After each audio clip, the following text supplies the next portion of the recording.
Good evening, ladies and gentlemen. Welcome back to the Racers Driving League for Season 18, Round 24, the final race of the season. Welcome to the annual reverse grid finale here in Brazil. I'm your host, Zach RC, and being joined for one final time this season, and for the first time, I think, for a race this season, we welcome back Season 11 champion Touch Me Pope back to the commentary box. Pope, good evening to you, mate. How are you doing?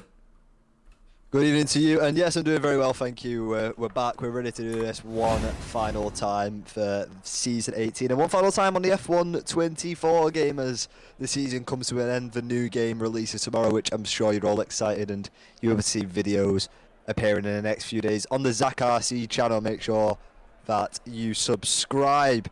But yes, I'm excited, and it's the reverse grid. It's always a very fun race here. Indeed it is, yes, and I say in last race on F1 24 for the RDL, of course F1 25 for season number 19 should be a blast. There's a circuit on the screen there for you. So 15 corners. Technically, I mean the last few aren't particularly corners per se. I've never considered turn 15 a corner. I've always thought of it as part of the main straight, truthfully. But it's that last little left-hander coming up towards the line. Two DRS zones, obviously a more technical second sector from turn 6 to more or less turn 12 onwards. That complex corners. They're good overtaking spots in there, so plenty of chances for drivers to get ahead. But of course, there'll be a lot of overtaking today, given the fact that, as we say, reverse grid, so drivers who are normally in the fighting for pole from the back of the grid, and those guys perhaps don't score points as often, will be fighting for the front spots in at least early laps of the race. Yeah, one person that I know my attention's going to be on is Red J, who is starting P2 with 0 points still this season. This is the best opportunity he's going to have now, the final opportunity to get some points on that table, and I really do think he'll be able to do it. But this is the one of the most things. I've had some of my favourite races here, even when it's not really gone my way. I've been taken into the pit barrier before by the Huggy Bear, who we've seen this season reserve, and I've seen people cause a catastrophic collision on that first straight between 3 and 4. I mean, it's where we saw the first red flag in RDL history. Yeah, I mean technically there was one before that, but obviously, that was thrown out because of the race as a whole was postponed by a week. That was Azerbaijan that same season, but actually no, that's Azerbaijan season 15 to memory. So, but regardless, yes, first actual full red flag in RDL history, first use of the red flag feature. Back on F1 23. Formation lap then, get underway here in Brazil, and we'll take you through the starting grid from this time. We'll go from front to back, as opposed to the back to front we normally do at this point in the stream. So, it's Courtney Goblin starting from pole position then for Red Bull today. He's got Red J for company alongside him on row 1. Both cars starting on the medium tyre. Ben lines up in P3. Obsessed Gamer lines up 4th. Both those two cars have scored points this season. You see both cars on the softs there. Row 3, JB starting P6, starting 5th place today. Hard tyres for him. Ethan in P6 on the softs. Alvar lines up P7, other McLaren there on medium tyres. EJ starts from softs for Aston Martin in P8. 10th Cannon, final race for 10th today. She's hanging up in terms of RDL after this Grand Prix. She starts from P9 on the softs, and it's P10 for PJ. Obviously a qualifying maestro at certain circuits, perhaps not so much at this one. P10 on the grid for medium tyres. AT lines up P11, he's had a fantastic season. P10 right now in the Drivers' Championship and looking to try and hold off JB in this final round. Curtis P12 starts the medium tyres for Alpine.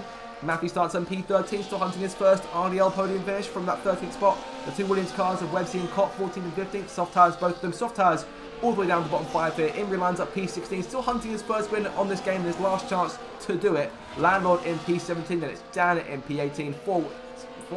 3 wins on the season for Dan, 3 wins for Che, and of course the man has racked up so many in this season. Grumio, who of course has smashed his own points record out the water, Pope, and we've watched another fantastic season of Grumio dominance. But of course, the last race here where Landlord and Grumio are teammates. So next season we'll see some different lineups in terms of the front of the grid. Different lineups indeed, but that is around the horizon. What we've got that's happening in the present is the cars lining up onto the grid. Obviously, mainly soft tyres, so we're looking probably to a 2-stop race. But JB on those hards, starting in P5, one to watch out for to go along in this race. 71 laps to Interlagos. Here come the lights for the final race of the season here in Brazil. Lights up, foot to the floor. Go, go, go. Racing here. Courtney and Red J on the run towards someone. Red J with a good start there. On the left, going towards the first corner. On his inside of Courtney into turn 1. And Red J takes the lead here through turn 1. Courtney come on the inside going through turn 2. But Ben on the inside of him. Contact. Courtney Goblin gets forced out wide there. Several cars out wide in the back. Sidestepping the two Aston Martins. 3 wide on the run down towards turn 4. Red Jay and Obsessed lead 1-2, Pope. I think it's the first 1-2 maybe since me and Imri last season. This is incredible to see from the Mercedes team. And this is really crucial now. They're building a gap initially.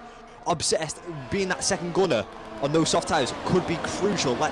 Red Jay needs to let Obsessed go, use the most out of those soft tyres, and hold the rest of that grid back. And it's contact further back and saw an end plate go flying. It looks like it is Dan's end plate, to my mind. Oh, the two Ferraris collide in the back there. Che and Dan coming together this early on. Come on, guys, get it together. End plates off, lost on Che's machine, apologies, and PJ also that part of his wing as up front. Red Jay and Obsessed are leading the field at a canter here. Ben was a second back in third place as the two Silver Arrows come round to lead the first lap. This is incredible by Mercedes team, but yeah, a lot of kerfuffle in the middle. JB's lost 9 positions and some more damage as well. I'm not too sure what vehicle that is. Yellow flag. As we see Imri in the pits. Probably got a bit of damage, but someone on the side of the road as well. That's EJ. EJ off the side of the road there. Not quite sure what the game plan is for the Aston Martin drivers. He gets himself going again. Several cars in the pit lane here. Imri coming in, 10th in, and PJ in as well. Of course, plenty of times to fight back as Obsessed takes the lead of the Grand Prix from Red Jay here. Ben running in third place. He's back in DRS running down. Courtney 4th, Ethan in 5th, Curtis in 6th, and Landlord already in P7 and Grimio P9. Those RBs are on the move, Pope. Yeah, big gainers, the RBs during that, especially to see the Ferraris not make as many positions as expected. There's a lunge by Landlord, bit of contact there with Curtis, but those soft tyres really trying to burn up and get into the right temperature window. Remember, the soft tyres, the softest, but they're going to wear out the quickest. So they're the fastest, but they're not going to last as long as those medium tyres on Curtis. And of course, this one of the 6 races of the season. Their strategy has changed up a little bit thanks to the increased length of these Grand Prix. But crucially, Grumio's won all 5 of these things so far. So I was hoping for perhaps a different winner today. We've got a chance at that, but Grumio is always clinical at this type of circuit. He's won here plenty of times in the past as well. As Obsessed Gamer sets the fastest up, but Ben swipes it, going on to lap number 3 here. Of course, Ben, remember, contended for the race victory and a podium finish last time we had the reverse finale. That time was in Portugal last season, but this time we're here back in Brazil, as we're known typically to do. And in terms of fastest lap, EJ 10-second penalty of speed in the pits. A number of cars can come back through. EJ and Matthew both starting with Haas have not had a fantastic start to this Grand Prix at all, Pope, but obviously plenty of time to try and get it back. Like you say, obviously plenty of time, and 10th in the pits as well. Struggling there, the back markers, but like you say, there's 71 laps in this Grand Prix. We've got about 68 left. Still absolutely ages to go, and a lot can happen. We've seen reverse grid finales for safety cars and weather, though it does look like it's going to be clear for this entire Grand Prix. It was 7 seasons ago. My first RDL commentary was exactly this exact same scenario, a reverse grid race on at Brazil, 100% as well. The rare case where that happened. There goes Websy around the outside of Curtis there, looking for 9th place. Just trying to hold on to 9th place rather, going into turn 12. That's doing so. And Curtis was back into 10th. Alvar might put under pressure in that McLaren. JB runs P12 as AT behind him. Dan and Che get himself going again. Che maintaining his position even with that damaged end plate. This is the sort of circuit where you can take that damage, perhaps not be as vexed as you would on other tracks. Yeah, it's only the second sector really that requires downforce, but you can see a big train being built. Everyone's within DRS of each other, so it will kind of neglect that damage. But the main gaps now are between the people that have already made it pit stops, so Imri downwards. Some quite big gaps, but those Haas are going to probably work together during this Grand Prix to try and clamber back up. But yes, 7 seasons ago, was season 11, and I was a champion of that one, so got to get that another mention in. But yes, reverse grid finale here at Brazil, you can't beat them. Well, that's the endless list of season 11 Pope references over the course of his long and storied commentary career. But pushing further on though, Ben is still chasing Obsessed. Red Jay's still there in 3rd place. Top 4 train here. Ethan's tacking onto the back of Red Jay in 3rd place. Courtney Goodman currently holding back an avalanche, well, not an avalanche, but more a tsunami of just blue cars behind him there. The 2 RBs, 2 Williams cars, and an Alpine from there for good measure as well. With Alvar and P11, he's still at the end of that train, and JB now 1.2 behind, under pressure from Dan up the hill as they make their way back towards the line and start lap number 5 of this race. Obsessed though, fantastic stuff so far, but Ethan fastest lap, bonus point going his way for that. Of course, a lot of fights already decided in terms of the championships, but of course the big fight to keep our eye on today will be the one between Sauber and Red Bull. 4 points covering those 2 teams as they fight for P5. And you never know, there's still an outside chance that Alpine could get something, but they need a good result, Pope, in order to have things go their way and take P5 away. Definitely, but yeah, as you can see, that bottleneck of Cottony has been passed by, as you said, the tsunami of blue cars. The Williams RB fight, I think, is going to be absolutely incredible to watch over this Grand Prix. But currently standing, Sauber does have the advantage over the Red Bull team. And it continues on, obviously, with Ethan scoring 12 points there as it stands, and Alpine scoring just a 1. So things are going Sauber's way as of right now. I'd say PJ and Ethan, for a fantastic pairing. We've seen them plenty of times over the last couple of seasons. And of course, the chase is still also a bit on in the same way for Williams and Haas. Not as close, it's 22 points covering those guys, but this is a team that's capable of big scores, Williams, and obviously if Haas down the order, you never know, there could be a chance to swing today should Imrie and Matthew not recover. But we'll come back to that later on, as those two work in tandem going through turn 10 as it stands. Obsessed still leading here, but Ben is on his tail going towards turn 1. And there's Ethan making the pass on for Redjeff third. Richard just doesn't need to stress out those tyres. On the medium tyres, he knows his strategy isn't in line with the front runners. I think Red J's doing fantastic right now, keeping pace with the top runners. Just needs to save on that battery just a little bit. And he is flying here in P4, doing a fantastic job. But he's got Grumio and Landau for company behind him, about 2 seconds back. Oh, a sort of slide there from Cott, but kept it under control. Was fighting Grumio. Good save there from the Williams driver. Of course, Cott, one of the drivers who didn't win a race on F1 24 as of yet either. But of course, again, one last chance. That could still change today. But of course, I kept my eye in particular on Cott and Imrie the last 2 seasons, waiting for them to take victory on this game. It's just never really come together for them, unfortunately. But hopefully F1 25 will be able to push forward and get themselves some better results on the board in terms of next season. Of course, we've seen it firsthand from up here and from on the track in your perspective, how a new game can definitely bring up certain drivers and push other ones down. And I've always referred to Webster as my case study there. Yeah, no, we've seen it time and time again, and I'm sure we will see it again with perhaps some more handling changes. Maybe not on the dramatics as F1 24 was, but yeah, there's always new changes to be made, and it'll be exciting. We've had probably one of the closest grids I've seen in God knows how long, with when people are absolutely on it, about 7 drivers, 8 drivers that are able to contend for that win. So long that continue onto the F1 25 game. And you can see 4 of them, they're running 5th through 8th as 2 RBs and 2 Williams cars. Those pairings, or one of those pairings stands together for season 19. This one isn't though. Grumio and Landau, this is their last race together, Pope. And of course, the last time they weren't together was back in terms of them both being on the track together but not on the same team. It was back in season 12. And it was this team, that RB was AlphaTauri then, the one that won the championship with Landau and Dan. Yeah, it's going to be really interesting to see how the new pairings shape up. Obviously, this season we didn't have a dramatic change of pairings, so new game, new pairings. It's going to be very exciting to watch. Speaking of exciting, I'm seeing the 2 Ferrari cars moving up here. Dan now in P11, Che in P12. Those 2 have put Cottony, Goblin, and Curtis back behind them. Cottony's fallen back here since he was holding back the sea of cars a couple of laps ago, and things starting to unfortunately unravel for him in terms of pace in this Grand Prix. So he's got Curtis on his tail here. He might try and use DRS on the run towards turn 1, but nothing as of yet. I think he's make a dive into the first corner. He's going to stay as he is here.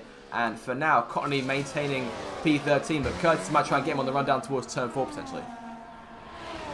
Yep, so Grumio and Landau only about 2.5 seconds away from the race leader, so they have really caught up at this point. But between 1st and 15th, 10 seconds separates them all. That's a really close margin around the circuit. Brilliant stuff. Of course, those guys who are outside of that train have already made their first stops. You see Imrie and Matthew on their own sets of soft tyres. So those 2 try to come back. They're about 10 seconds back from JB as it stands. So JB sitting in the 15th spot. But of course, plenty of time still to come. We're only 8 laps into this thing. Obsessed is still leading this thing. Ben is holding up Ethan for 2nd place. And Grumio and Landau and Websy and Cott now join that train. So we've now got an 8-car race for the lead here. Now this is where it gets a little bit interesting. You have the current season champion in Grumio on your tail. You do look at your mirrors and you do start to panic. These drivers have to make sure that they just focus on their race. Oh, contact! Sorry, I had to cut you off there. Ethan comes through. Ethan slides through, takes the lead. Ben and Reggie are fighting for P1 there. As you were talking, Pope, but Ethan came darting through out of nowhere. And here comes Grumio trying to get involved potentially with these guys on the run down towards turn 4. And now Grumio making that pass, passing Reggie, passing Obsessed. Grumio takes third place away, and Landlord stuck behind these two. He might try and force his way through potentially on the run up towards turn number 6. He's side by side with Reggie on the run around the outside here, but boxed in. Nowhere to go for the 3-time champion. Can he try and force his way through? Reggie a bit of a slide there. Landlord takes advantage and has the place for a minute, but can he clear Reggie going into turn number 9 here? Yes, he can. So Landlord into 5th place and Grumio into 3rd. Great defence by Reggie, I have to say, especially on those medium sides. He goes again and makes a beautiful move up the inside of Landlord. This is what we like to see from these reverse grid finales. These drivers who may not be able to race each other all the time, having a real good go and showing what they're capable of. But what these guys now need to do behind these RBs is follow their lines and use their pace to try and get back with the top 2. I think Ben might be the next car to do that because Grumio's making his move here on the run towards turn 1. Grumio into 2nd place, the champion into P2 here. And on a day where he could potentially try and further extend his points record now from 469 to 500, sorry, 495 to my count. I think I'm not mistaken. I think that's the win, and fastest lap 26 points plus 469 is 495. So yeah, so just under 500 points for Grumio should he win this race and set fastest lap 2. As of right now, that lap currently belongs to Matthew, coming at 10.7 on those soft tyres, which could be tough to beat. It will, but remember, these cars are full up with fuel at the current moment. Towards the end, people will start pitting and taking those fastest laps, I have no doubt. We'll have to wait and see here. PJ gets a warning there for a penalty, rather, for multiple warnings. We've got 4 cars with penalties as it stands right now. EJ's got 10 seconds early for speeding in the pit lane. PJ's now got 3, AT's got 3, and so has Reggie in P8. And Reggie falling away from the train here, and Matt Cavani under pressure from Dan and AT in P9 and P10. Of course, Reggie, we know, wants that last point, if we can, or at least 1 point from today if we can get it for him. We'll have to wait and see in terms of how the race plays out. As Grumio takes the lead away from Ethan. And Ben makes that move up the inside of Ethan. So Ethan dropping 2 places, but very tactical there by Ethan. No need to fight Ben at this current moment. This is what people need to realise with these 100% races. It's not about the current lap. It's about the lap in 60 laps time. That's when you need to be in the right position. Che struggling here. 10-second penalty for the Ferrari driver in the pit lane for speeding. Of course, already guarantees for the championship runner-up from today. Dan can't catch him. Dan is set in 3rd place, but of course, 14 points between Landlord and Imrie for P4, but I think Randall's going to get that one as it stands with Imrie down the order in P16 now as Che emerges onto medium tyres here. So we'll see what sort of plan the game, or what sort of game plan we have with the Ferrari driver as Ethan and Landlord tussle for 3rd place here through turn 9. Ben chasing Grumio now. Grumio about almost 9 tenths in front, was a 4-second clear of the McLaren. Landlord and Ethan. Landlord gets around the outside of Ethan, takes P3 away, and Obsessed Gamer still on Ethan's tail and looking for P4 back. Yeah, these are some great little moves going on this circuit. Landlord to getting past Ethan, and we see Websy try and make a move on Obsessed Gamer. Obsessed Gamer's going to push him towards the inside, heading towards turn 1. Is Websy far alongside? I don't think he will be. Oh, he is! Oh, he is! What a move! If he can pull that off on the exit. Some close fight in there, but that's a great move there by Websy. That was absolutely brilliant. Scintillating stuff from Websy, of course. Had things perhaps didn't go his way here a couple of years ago in Brazil. Of course, that was back. Oh, around goes Cott! Oh, Cott saves it again!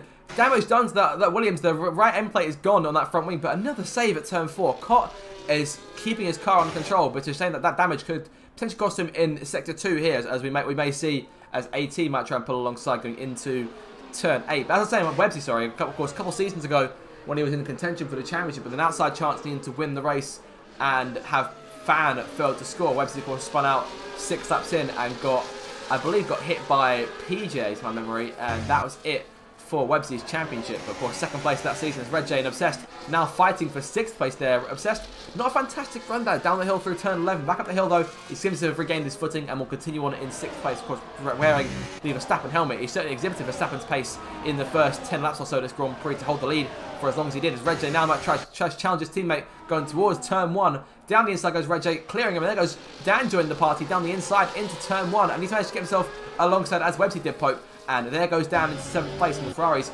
making moves despite Che being down the order, but Dan is looking for some more points.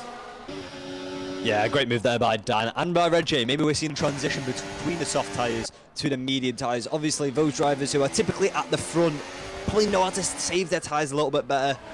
And that might be why they're finding a bit more pace than other drivers at the current moment. But I think for the majority of the grid, we're going to see a transition between the soft tyres being the fastest to now the medium tyres.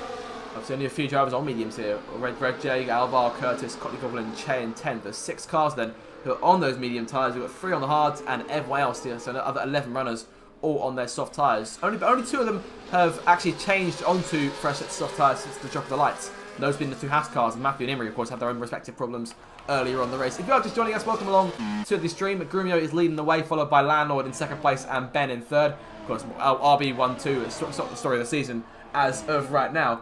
But of course, make sure to hop along for the ride. Make sure to get subscribed for RDL content going into next season, which should be very exciting, kicking off mid-June when F125 drops. And Pope is here as well. So Pope is alongside me today in the commentary box for the first time in quite a while. I think it's the first time since Azerbaijan this season. And in terms of proper race, I actually remember when that would have been Pope. Probably since Monaco. Since it's been a while. It has been a while. Yeah, obviously Monaco was another 100% race, which I got screwed out of by my wheel. However, good news in the Pope household is that my wheel is seemingly fixed. So there is some silver linings towards this season, which hasn't been great for me. But it's a pleasure to be back here on the Zach RC channel and watching some incredible drivers finish F124 with a bang. Of course, Post made several appearances elsewhere on the channel over the course of last month. Obviously, during the he's one of the fantastic people who lends his voice for the voiceovers for the news part segments in Ultimate Career, which you may expect one more of those potentially going into the next few days. As to what it's about, I've got no idea. I can't tell you as of yet, but we'll continue on after my lap of more or less plugging the channel. Grumio still leads then. Websy now in third place. He managed to clear Ben for fourth. Ethan rounds it your top 5, and it's Dan in sixth. Cot 7th, 88th, and Red Jen Obsessed bring out the points playing places, but make that Curtis now into P10 as he goes passing Obsessed on the run towards that first corner. Red J holding on to that point, but still with a time penalty, 3 seconds to his name there. Could that cost him later on in the race? Should we get a late safety car perhaps? Yeah, it really could. These penalties are shaping up, but it's just a circuit that is pretty easy to get penalties on, so shouldn't be anything to worry about, but they do need to be wary about picking up a few more, as Chase has the fastest lap with a 1:10.4 on those medium tyres. Fantastic lap then on the mediums of all things, especially given the soft tyre run has been the ones to beat so far. That was a soft tyre time set by Matthew was the previous fastest lap. Imri still right on his tail there. These guys are now only 5 seconds back from Courtney Goblin and P13s. They're working their way back, these two. Fantastic pairing. I'm looking forward to seeing them continue on into next season, I believe. If I double check my lineups here, because I've got them on a note on my phone next to me. I'm pretty sure these two are still together for season 19, but I will double check just to make sure I'm not giving you guys any misinformation. I believe they are. I believe they are, yes. Yes. So there we go then. Well, that was a long confirmation, but I have got that now on the link for you. We'll go back up front as Ethan is passing Ben for 4th place, and Dan might try and follow him through potentially on the run down towards perhaps turn 4. Get some DRS there in range for a move going into that 4th corner. Yeah, having a look at position changes right now as we see Dan make a move up the inside of Ben. Can he get this pulled off between now and turn 3? Yes, he can. That's a great move there by Dan. Dan's made up 13 positions, but the biggest gainer obviously is Grumio, coming from the back of the grid to P1 with 19 positions gained, with Landlord gaining 15. The person who's dropped the most positions is actually tied between Courtney Goblin and EJ. Courtney sitting P13 and EJ plumb last.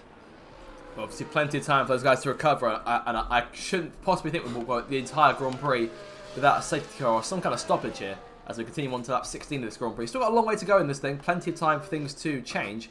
Websy, though, is keeping on Landlord's tail here. Matt's looking for trying to take his next, because I don't believe he's actually managed to win a race this season. His last victory came in Miami last season when he was driving for Sauber. Of course, Sauber with the car right behind him, and I know there's a number of drivers on the grid who Pope will not be wanting the Sauber in the team draw in a couple of weeks' time. I don't see an issue with it. I actually quite like the look of the Sauber, to be quite frank. Yeah, even though it's bare bones, but I like the fade on it. I think it's quite a nice car, and rich history in Formula 1 is the Sauber, so people shouldn't forget about that, even if it's been renamed, and will be changing to Audi in 2026. So of course, 2026 will be a very exciting year. That'll be season 21 for us in the RDL. We'll have Audi on the grid as a new constructor, and we'll also have Cadillac. So we'll have 2 seats to fill in season number 21, coming mid next year. So that'll be exciting to watch. But of course, we have got a full game to go before that happens. And of course, that game is dropping tomorrow. For those of you who have the Iconic Edition, I'm very much looking forward to it myself. Grumio still leads. Websy passed Lando for second place now. 3 seconds the lead that Grumio has drawn. And behind them here, we'll continue looking back, see if there's anything going on. Everyone looks to have split up a fair bit now. The closest train being these guys here, Curtis to Red J, P8 to P10. Red J currently in position to hold on to that last point, but JB 4/10 back from putting himself in the points paying place and looking for one last point to cap off his season. He's P11 in the points right now.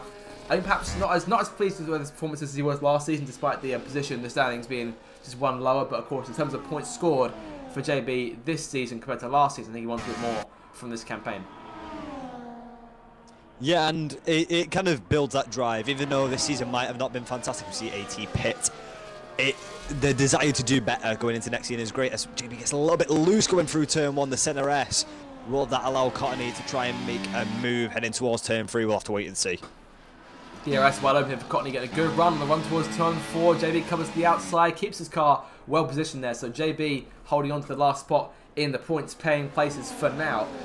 I think truthfully, and I mean, I've mentioned this a few times myself this season, it's more been qualifying than it's been for race pace for JB this season. I think there's been obviously Q1 appearances, Q1 eliminations that he could have done without as he gets a penalty there, and of course the track limit penalties in Qatar, which was I think definitely not what we expect normally from JB, to say the least.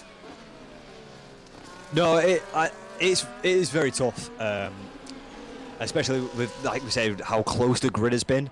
Q1 eliminations can happen to anyone at any point. I know I experienced one in season 17 at Australia, which caught me off by surprise. So it happens to the best of us, no doubt, as Cott makes a move past Ben and Ethan up into P5, into turn 1. Turn 1's definitely the prime overtaking place that we've been seeing from these drivers. You know, obviously, if you can get your car alongside for turn 1, but obviously there's that curve that can be waiting for you. That curve on the corner exit on the inside can be deadly if you get it wrong. So be very careful in terms of where you're positioning your car and whether the car on the outside is giving you enough room to actually go for that move. So I have to keep an eye out, continue on to keep an eye out for the moves at turn 1, because Cott's pulled off a fair few of them over the course of this Grand Prix. Of course, we saw moves to lead there earlier on. It's been a fantastic Grand Prix so far. And we're only 19 laps into this thing, so plenty of time for everyone to obviously close back up. As we are closing up, we're still seeing the 2 Haas cars gaining here.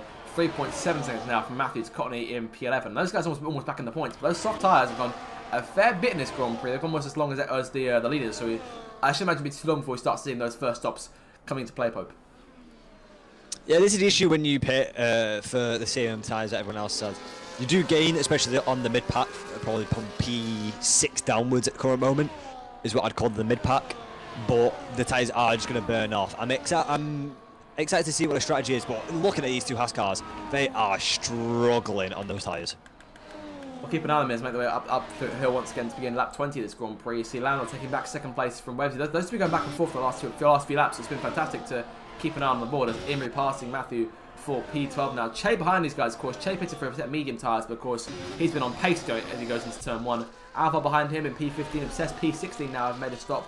18 P17, it's PJ 18th and 10th Cannon P19 and EJ P20. So 10th Cannon, perhaps not how she wanted their last RDO race to go so far, but of course still 51 laps to go and plenty of time to try and get it back. It is flying by though, this Grand Prix. It is absolutely flying by. 20 laps already, obviously with a later start time than usual. It normally will finish at the same amount of time that a normal 100% race does finish, probably lasting around 2 hours, but this has just been very good racing, but we're hitting that mellow point right before the first pit stops. Strategy, of course, will be obviously have its say in terms of the order, as it has done plenty of times over the course of this season. Those soft tyre riders I want to keep an eye on in particular, as Webb's chasing around off of P2 here, go down towards turn 1. Let's see him make a move. Goes blasting past there, and no chance of how to wait for that braking zone there, Pope. So Webbs takes P2 as Ben comes in for a stop. So we'll see what tyres Ben changes onto. Of course, this could impact the cars around the rest of the field in terms of where to go in terms of their next stints. It looks like they're setting up for a hard tyre run, sorry, medium tyre run there. Sorry, I thought I saw hard from further back. But Ben is away. Good stop there from the McLaren team, and of course getting themselves back onto the racetrack. The last time in that Constructors' Championship winning car in real life, of course, McLaren, the real life 2024 Constructors World Champions, and on to do it again this season, but as it stands as of right now. But of course, that could change, you never know, still plenty of time to go in F1 in 2025. And of course, it'll be interesting to see which teams are out on top in the first race in Australia, which will return to hosting the first race for the first time since back in at least sort of season 10, I'd say.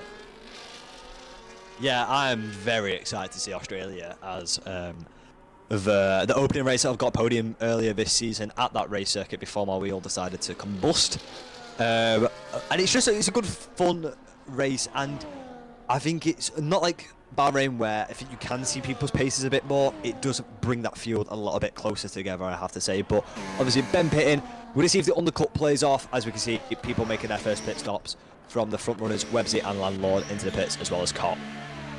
And when Websy came awfully close there to perhaps going over the speed limit in the pit lane, Websy is in, obviously, the double stacking is, so there's not enough gap at Williams. Let's keep an eye out for this. I think they might just let them, I think Cott's going to be slow a little bit. Yeah, he stopped for a split second, but Websy are back out in front of Landlord, and we'll see, obviously, wing change for Cott as they make the stop onto a set of medium tyres there.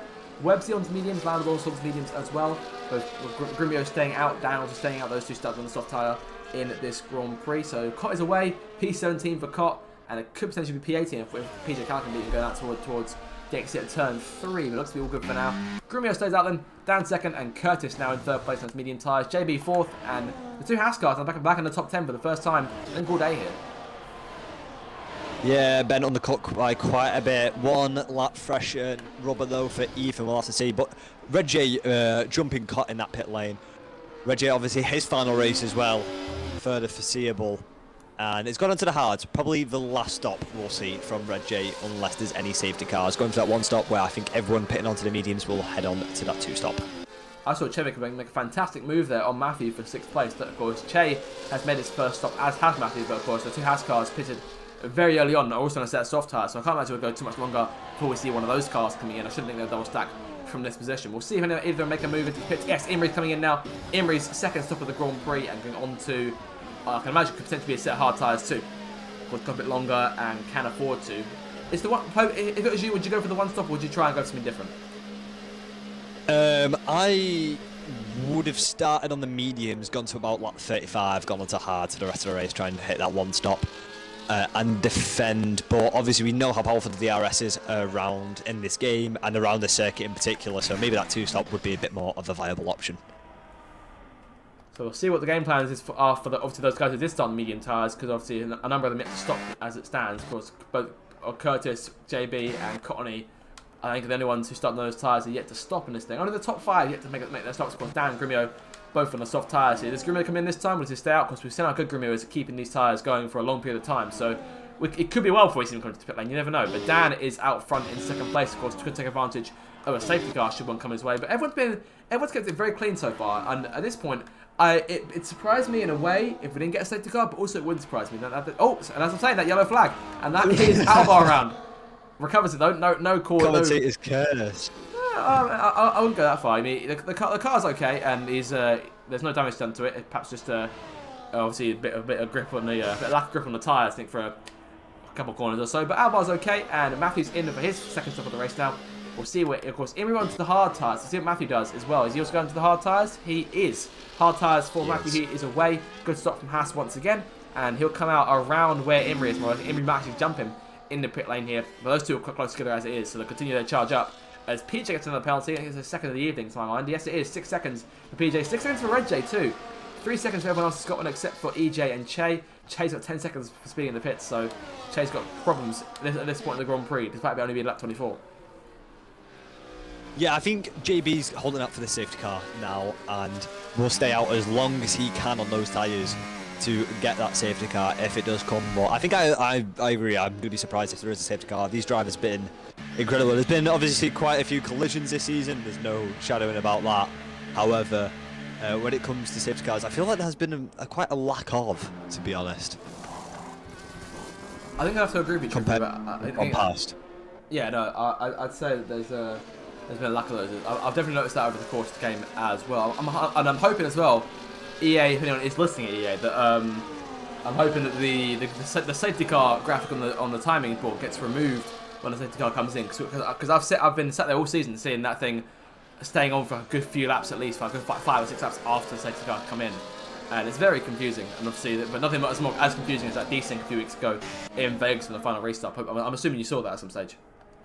I did, yeah, I did when I was stewarding. However, Grumio is pit onto those medium tyres. Probably going for another pit stop, maybe late on, maybe to another set of softs. I'd probably expect about 30 laps. And then another 20 laps on soft tyres is my expectation for Grumio. But he's caught up with his train, only 2 seconds behind Shea. That shows you the amount of progress Grumio made in that first stint.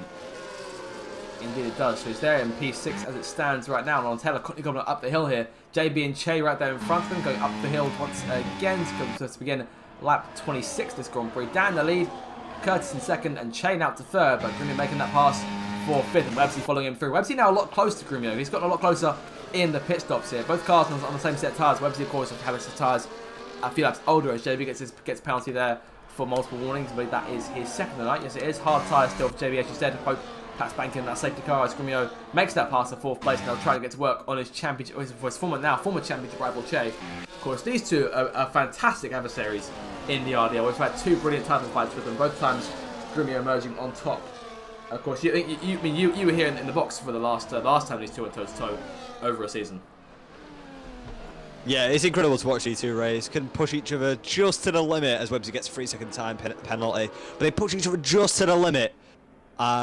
Sometimes over that limit, but every good championship battle has to have that at some point. But yeah, as you said, Websy did really gain quite a bit. Obviously now in a bottleneck a little bit with JB in his way, but that undercut, extremely powerful around the circuit.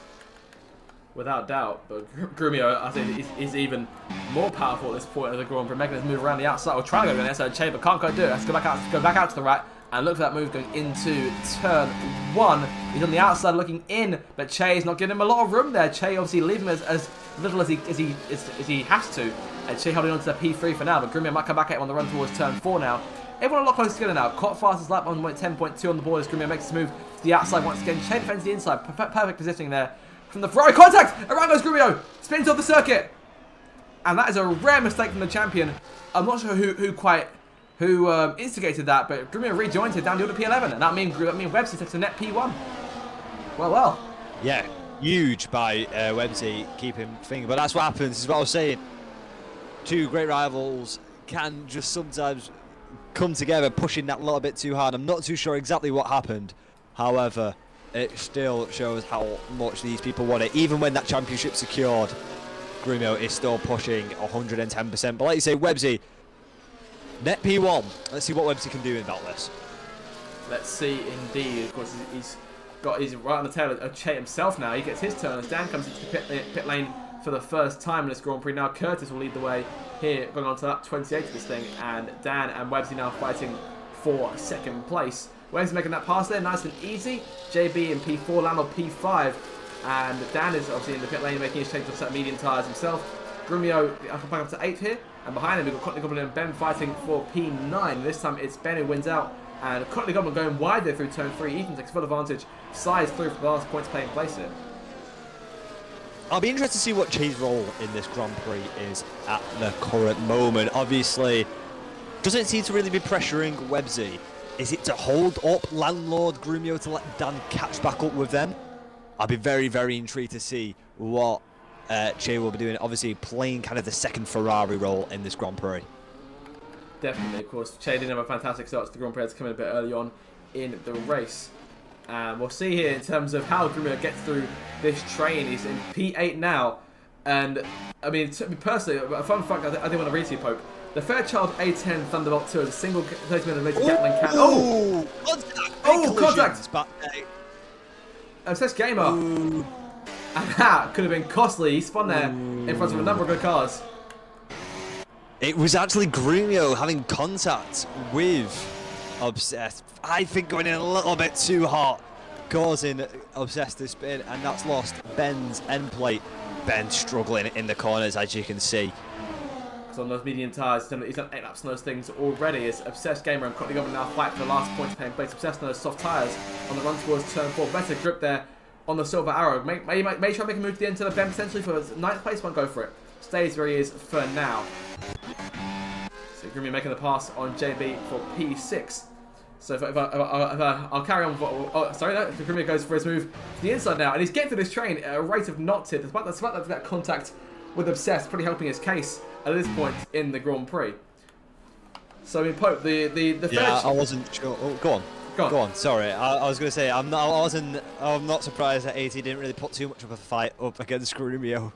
I mean, those two helped each other a fair bit over the course of the season, particularly in qualifying. We noticed that. But Grumio, extremely fast, extremely powerful on the circuit, because just for a direct comparison, the Fairchild A10 Thunderbolt 2 is a single 30mm Gatling cannon and 2 General Electric turbines. When it puts its engines to full and fires its gun, it will actually accelerate backwards. And I'll argue that Grumio is more powerful than that in terms of on these medium tyres. I'm not going to disagree with you at all, as he's ahead of Landlord as well. Now we're going to see a bit of teamwork between these RBs, no doubt, to recover Grumio's ERS and catch up Websy and Che. I mean, you say that, Pope, but we've seen these two come to blows already this season. I think back to Singapore, the early incident there between those two guys obviously led to Landlord going out the Grand Prix. Grumio wanted to win the race that day, but only just. That was a very close fought Grand Prix for a number of cars who could have taken the win at the very end with the late safety car and the rain falling. So that was perhaps one of my favourite races this season. Up front though, I mean, it's only 2.3 seconds out to Websy and Che. Websy leading the Grand Prix outright for the first time here today, but of course, penalty to his name too as Courtney Goblin rejoins. He disconnected for just a moment there, a lap or two ago. He's there in P11 right now with Alba Radbish chuffed there looking for the 11th spot, and Obsessed game with the last car on the points with Dan currently sitting in the 9th spot just in front of him and Cotton P8. So everyone's made a stop apart from AT, JB, Cottony. They're the only... well, AT has made a pit stop. I apologise. JB and Cottony are the only two people that haven't made a pit stop at the current moment. So keep an eye on them. Maybe in the next 5 to 10 laps make their first and probably only pit stop. And we are nearing the halfway stage now, this Grand Prix. It's flown by so far, but I think I have to agree with what you said about 10 laps ago. Websy is still leading the way. It's Ethan making the pass on JB going into turn number 4. So move Ethan up to the 6th position here on the track. Dan in behind him. It's got Cotter Bay, Obsessed in P10. Everyone's sort of split up a bit here, and we're reaching that point again after the first set of pit stops where that's what does tend to happen. The two Haas cars still got there in P14, P16 right now. No points for them as it stands right now. Of course, holding on to P3 in the constructors as it stands right now. But Websy doing a fantastic job up front. Could actually try and clinch that the place for Williams should things stay as they are. I think a live report will have, I think, potentially, it will have Williams in 3rd place. But that penalty won't help Websy's case, and Grumio's closing in too. I think Grumio likely the favourite to win this thing should something go wrong. But clearly he has still got little dents in his armour from the few collisions that today, of course, that spin down at turn 4 a couple laps ago. So he's working his way back. AT there in 4th place, and this is on raw pace because AT's done wonders this season, has to be said. Yeah, it's been a great return for AT in the league. He's really shown up. Obviously, qualifying's been excellent due to many reasons, but in that race, he's still showing that the pace is still there. Indeed, of course, podium finisher in Azerbaijan several weeks ago has taken many points. Of course, I think you think back to 4 races into this season. Aston Martin had Gaming James and Flying Duck in the car. And that pairing came runner-up in Constructors' Championship last season to the Haas pairing of Grumio and Landlord at the time. Of course, you guys Mercedes came home in 3rd, you and Imri. I think we came 2nd, no? You might have done. Yeah, that could be true. I forget. It's been about 6 months. Don't I'll double check on that one.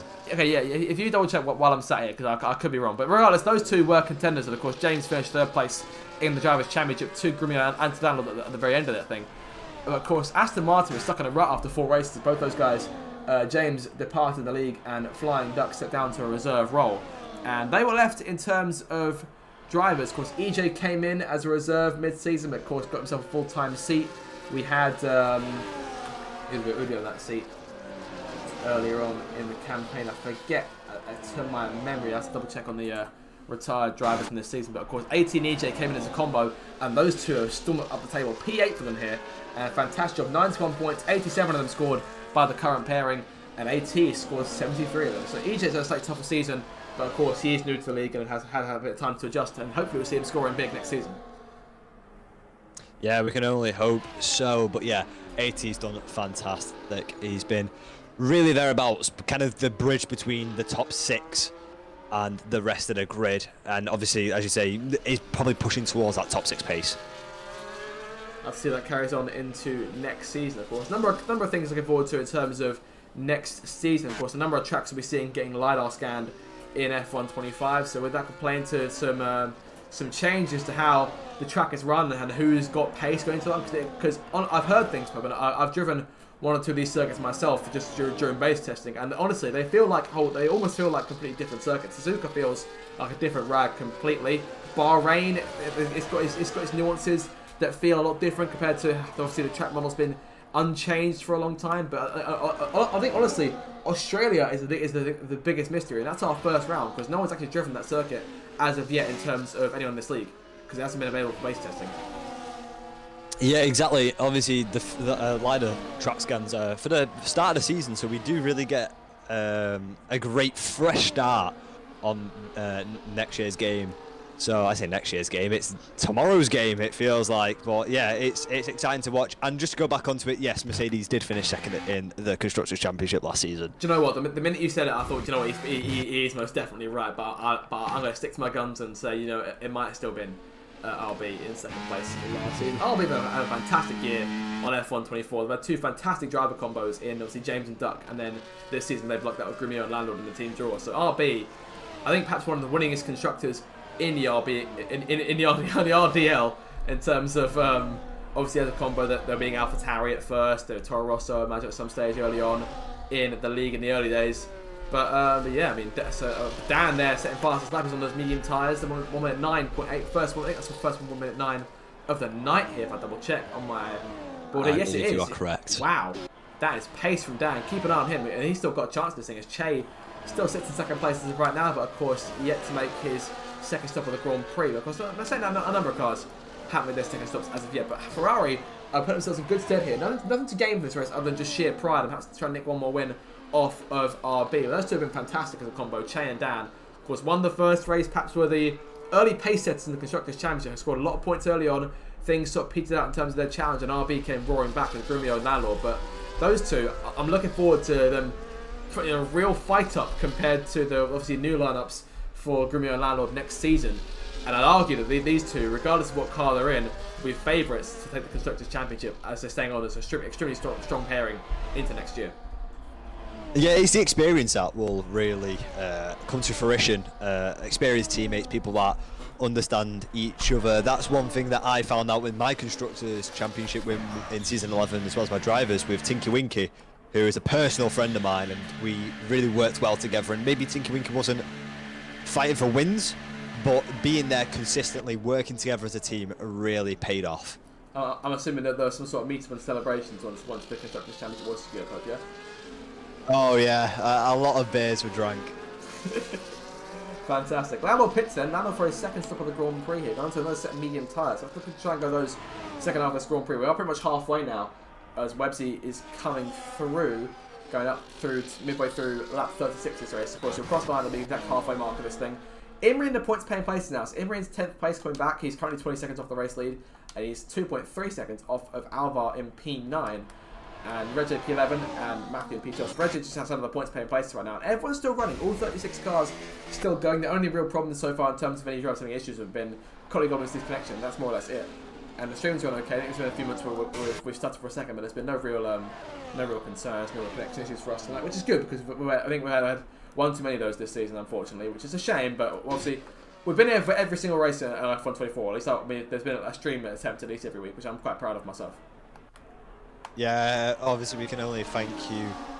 We can thank you as much as we can. Honestly, Zach, you've been an absolute slave to the service for the past 7 seasons. So we, like I say, big props to yourself on that, and obviously trying at least every Monday to get a stream out for the audience. And obviously, as audiences, we can only like and subscribe to the channel for future RDL content heading your way, especially on the F125 game as we start the new season, season 19.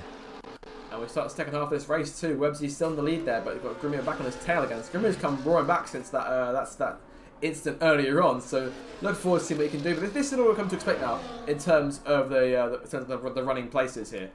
Things look a bit more like what we're sort of used to at this point. So by this point in the Grand Prix, everyone's sort of peaked out to where it would be.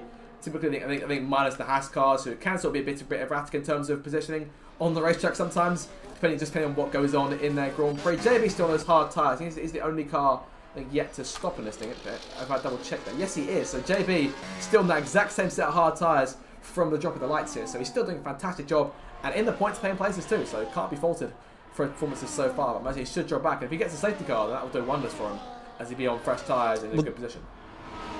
This is my thought now. Is we've seen Lando go onto medium tyres. I really just don't see the medium tyres doing another 35 laps. We saw Cottony take him to 30 laps, and they were absolutely shot at that point. So, what is the plan for these drivers? Are they sticking it out, maybe going over 10 laps? But then Lando's going to be ahead of them. The undercut, as I've said, is so powerful around the circuit. Watch out for the last 10 laps of this race, because I think it is going to be an electric finish. It should be very exciting, and I'm hoping that it'll be more of a finish sort of similar to how Silverstone was, as opposed to, of course, the finish in Monza, which was Grumio just ran off for that one all day long and has showed no signs of being stopped over those 53 laps. Of course, Grumio, as I say, has won all 5 of these 100% races and looks to be on for a perfect 6 here as it stands. Sure, obviously, because Websy has the penalty to think about that. Websy leading by currently 6/10 to begin lap 39 in this race. As I say, just a few laps past halfway now. Chase been on those medium tyres for 28 laps, folks. So we are nearing the point. You can see him sliding there, going through turn number 3, or through turn 2 rather, as he keeps it under control. But how long do you think he can last in terms of those tyres before he comes in for his, well, I assume, be his last stop? I think maybe give another 5 laps. He's dropping way too much time now to the front too, and he's still got to serve that 10 seconds. So he needs to make sure he's coming out in a good gap where there's not many cars around him. Obviously, we've seen basically cars are 3 being bunched together, so there is quite a lot of area for Che to come out. But get another set of mediums on and try and undercut as best as you can Grumio and Websy. Imrie now passing Alvar for an 8th place in the row. Then JB right on their tail going up towards turn number 6. Matthew's got his own little train in P11. He's currently got Red J and Curtis to company. Curtis tries the inside for a second there on Red J. Red J stays where he is, but of course looking for that point paying place if he can. As Alvar and JB side by side are going through turn 9. Back up the hill again. Alvar through the grass bit. Then JB gets better exit and going towards turn 10. It's JB for P9 and Alvar the last point paying place, but of course has no penalties to think about. And one thing I forgot to mention completely is Grumio takes the lead from Websy. So we've got a full grid tonight, folks. There's no reserves in the grid, no nothing. Obviously, as you know, because I'm sure you wanted to race this one, but obviously I know this works just fine for you. But full grid to cap off F124. It's been fantastic, and truthfully, I know of other places where attendance has dropped off because of how subpar the game has been, how mediocre the game has been this year. But the fact that we've got full attendance just goes to is a testament to how strong the community is in this league and how much these guys want to race. Yeah, it's. Exactly, I think we're going to thank us. Lando gets a 196 on those fresh mediums, 2 temps faster than Dan's lap time on that. So interesting to compare the lap times right now. But yeah, credit to JB for running a fantastic lead. That's obviously lasted 18 seasons, which is just ridiculous to think about. And obviously the drivers who are here week in, week out, the reserve drivers who are always on standby, and everyone else that is also part of the community, and the fans that watch, it gives us something to chat to and gives us a bit of purpose as well here in the commentary booth. Without a doubt, and of course, I mean, the channel got monetized earlier today, so super chats are available for those who want to show support in any way to the league, and obviously no one's obligated to send anything. This is all free content because we just like giving you guys a fantastic race to watch. But obviously, if you do want to show support in any way, that button is there for you. But truthfully, I actually said it myself, so I need to look into that at some stage. So we'll carry on as we are. We'll talk away from money. 30 laps to go, and still anyone's race, Pope. Yep, that is absolutely correct. It's very interesting to see as Che is just losing those tyres. This is what we see, 30 lap all mediums are just struggling. Landlord's going to have a big task ahead of him to get those tyres to the end of the race. Fantastic stuff. I mean, the challenge is going to be there over the course of the Grand Prix. Just keep these tyres under control for the last 30 laps of the race. But in terms of the race lead, Grumio is still leading here on his medium tyres. He's done 16 laps on those so far. Websy's done 19 on his. In terms of, I mean, you see Courtney Goblin on the soft tyre, they're running P18 and keeping up with Ben as it stands. DRS in play from the run down towards turn 4 for Courtney Goblin. Keeps himself where he is for now. And of course, 10th Cannon and EJ have been, unfortunately, it's much I hate to say, but nowhere. And EJ, I think, is a threat of getting lapped here by Grumio, so they're getting lap 42 at the race and into the final 29 laps now of the race. So plenty of time still to come. I think EJ will like to go a lap down here. Perhaps not how he wanted his season to end. No, you never want that, but at the end of the day, he just struggled from pretty much the lights out, unfortunately for EJ, but it's the end of the season. Obviously, the end of season blues kind of kicking a little bit, but as long as you start fresh on that new game, start strong on that new game, that's what matters. Indeed. JB's in the last. JB making a stop off those hard tyres. The last car to come into the pit lane and going on to only soon be a set of medium tyres here. We'll see what change he makes. Yep, medium tyres. I thought I saw red for a second there. I thought I saw a red. A red tyre wall there, but no, apparently not. Medium tyres are on, and I think truthfully he can easily take those at the end of the race. Although it might be a struggle towards the end, but he can definitely take those to the checkered flag. Yeah, JB, obviously we said his racecraft is absolutely amazing, and 30 laps, just under 30 laps, yeah, possible. Like I say, it probably will be quite tough on those tyres. Maybe another 5 laps would have just softened the blow towards the end of this race. However, JB in fresh air for the first time in this race. Blue flags in play for the first time here on lap 43. It's Grumio about to pass EJ here for the... Obviously, EJ dead last, but still running here, and hopefully we'll still see the end of the Grand Prix. See the checkered flag as Cop makes the pass on AT behind them for P5 here. So Williams doing a fantastic job as it stands right now. They're currently scoring 28 points compared to the 6 points for Haas. So things are working out for those guys. For those guys at Williams right now. But they need a few more points. They need to get themselves caught on the podium to stand a real chance. But in terms of how these penalties are going to play out towards the end of the race, because of course we've got a lot of cars with a lot of penalties here, and in terms of who's close to who and what gaps are looking at towards the end of the Grand Prix, a late safety car could throw everything into play for the guys who haven't got it yet. I think we're trying to call in this late safety car, obviously to hopefully no one's demise, but I think that will just shake up this race even more so. But I think Che's going to be the biggest loser. Obviously got 10 seconds to serve at the next pit stop, which will promote Cott into P4. But I'm just impressed with Websy sticking with Grumio at the current moment. That is going to be, I think, a battle for the race win. I think we should more be trying to jinx Grumio into a penalty of some kind, because of course that will even things out and keep these guys fighting. Of course, Dan in P3 is there. If he try and get a second or two more on these guys, then he can use this to try and win the race himself. Of course, I think back to season 14, Grumio won the race on track, but it was Mr. TJ who took victory from the Grand Prix after a chaotic final lap, which involved Che and Landlord actually taking each other out on the final tour, going up the exit of turn 7, which is where our leaders are headed now. So hopefully there's no risk of that as Websy passes the corner that he spun out a season later in season 15. But yeah, I mean, obviously plenty of corners here, plenty of history of these corners over the last couple of seasons. Of course, Landlord had his fair share here of heartbreak. Grumio's come here and won titles on several occasions, so I don't think he feels too sorely about this track. But of course, he was involved in that crash in season 16. Of course, managed to win the championship that day. Landlord couldn't quite stop him in the end, but that was still a tough day for that camp as a whole. But Grumio having a much calmer day today and leading into the final 25 laps. Yeah, JB making a move on Cottony Goblin for P17. Obviously, JB making his first pit stop a few laps ago is now on the charge to try and salvage a couple points on this. He's not that far behind from the meat of the pack, so it'll be interesting to see. One person that obviously we've kept our eyes on this entire Grand Prix is Red J, who's going to try and take those hard tyres the rest of the Grand Prix. It's going to be tough, but we can only hope for a point on Red J's scorecard by the end of the season. Of course, this is the place where he scored his last points memory back in Brazil. That was that day back in season 16, that red flag day. But yeah, for me, it's not so much the tyres getting to the end as it is the 9-second penalties that I'm concerned about. Because of course, a safety car, or especially a late safety car, will throw that all out the window completely, I think, more or less, unless everyone else gets them in the closing laps. So that's a wait and see there in terms of who gets them and who doesn't. Because the number of cars who don't have any are still in that mid-pack right now. Yeah, no, you are right. PJ currently in the pit for a set of medium tyres. That's going to go to the end, no doubt.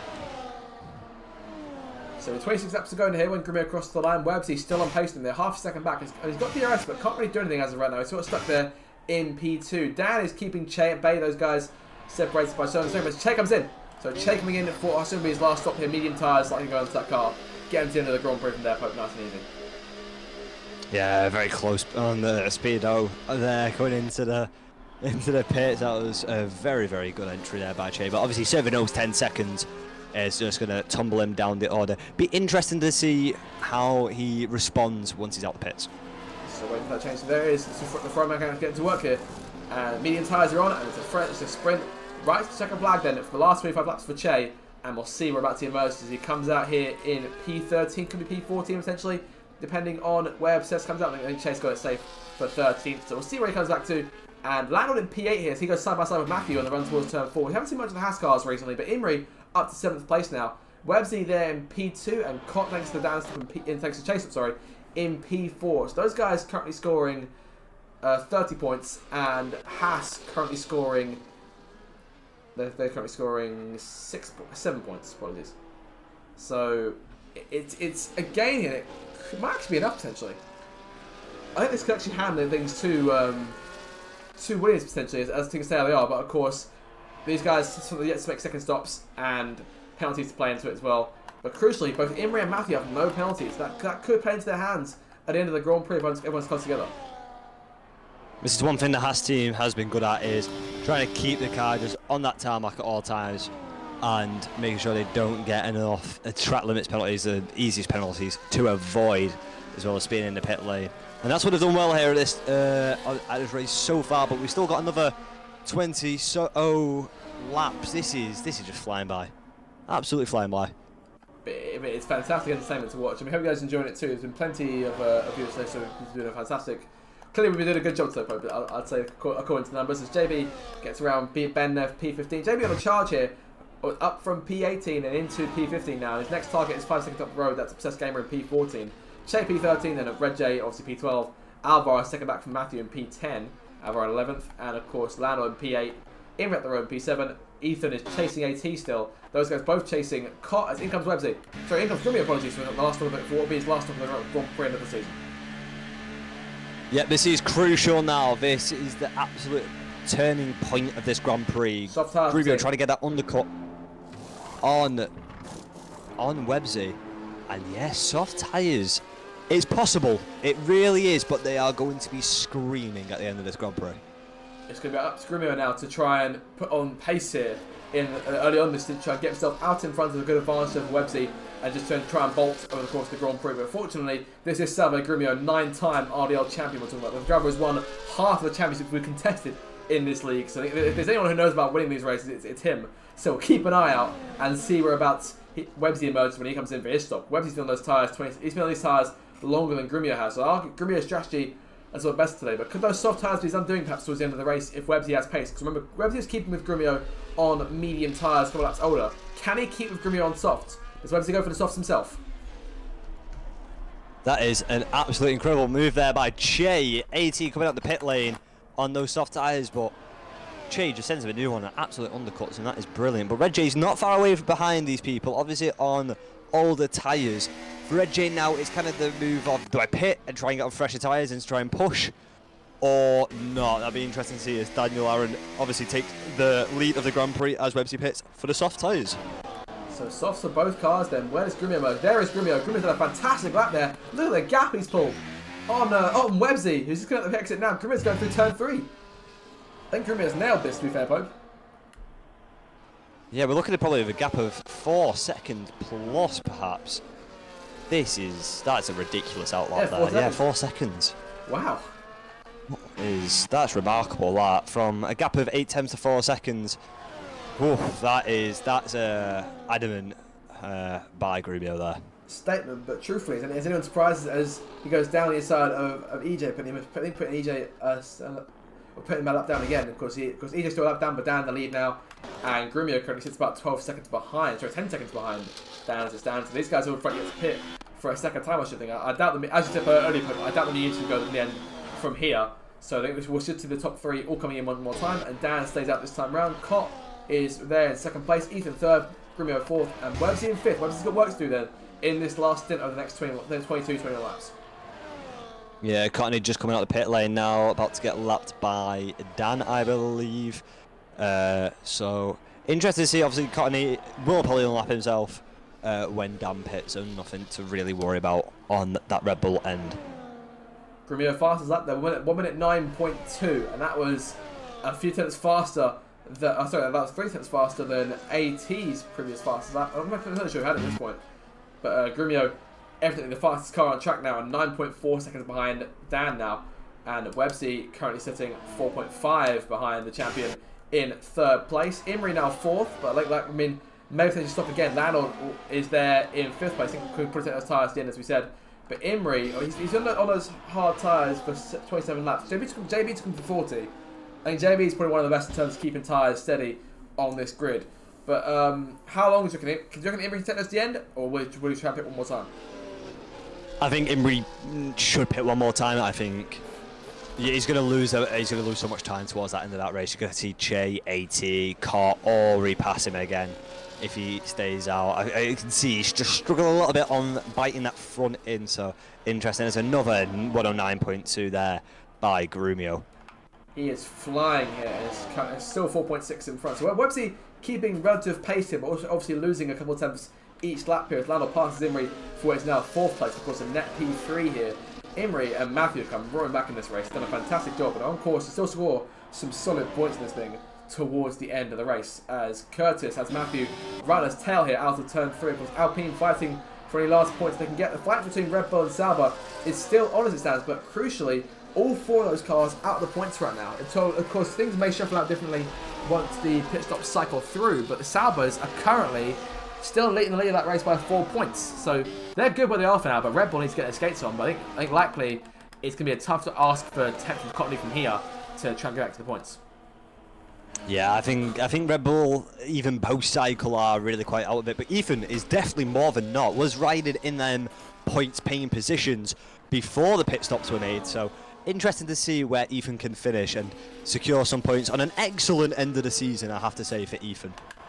It's been fantastic for him, of course. 2 point scores in the last two races. 9th place in Qatar, 8th place in Abu Dhabi. PJ, of course, 7th place finishes in both those. So Sauber have stepped up here.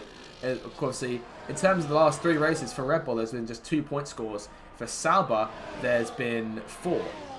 So those guys have done brilliant jobs here. They've scored where they needed to, and they're going to walk away with 5th place, which I think is a solid result given how close this league's been this season, especially that fight in the mid-pack between Sauber, Red Bull and Alpine.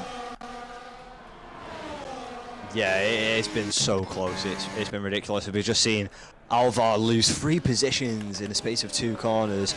A little mistake coming out of the exit of turn 1 and getting passed on the straight by both Che and AT. Those 38 lap-old hards are really struggling. D1 here, of course, Alvar may take his tyres longer than JBS, but of course, I'll say that, EJ has been sat there on the same set of hard tyres for 48 laps in this Grand Prix. That is impressive. It is, yeah. I mean, even though the pace isn't quite there for EJ, it just shows you that it's like, taking those tyres that long does take a copious amount of skill.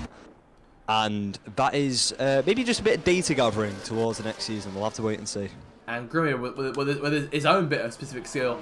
Another fastest lap, 1 minute 8.775. He's going almost half a second or so quicker than anyone else has all day here. So Grumio is charging away, but Websy is still only 5 seconds back.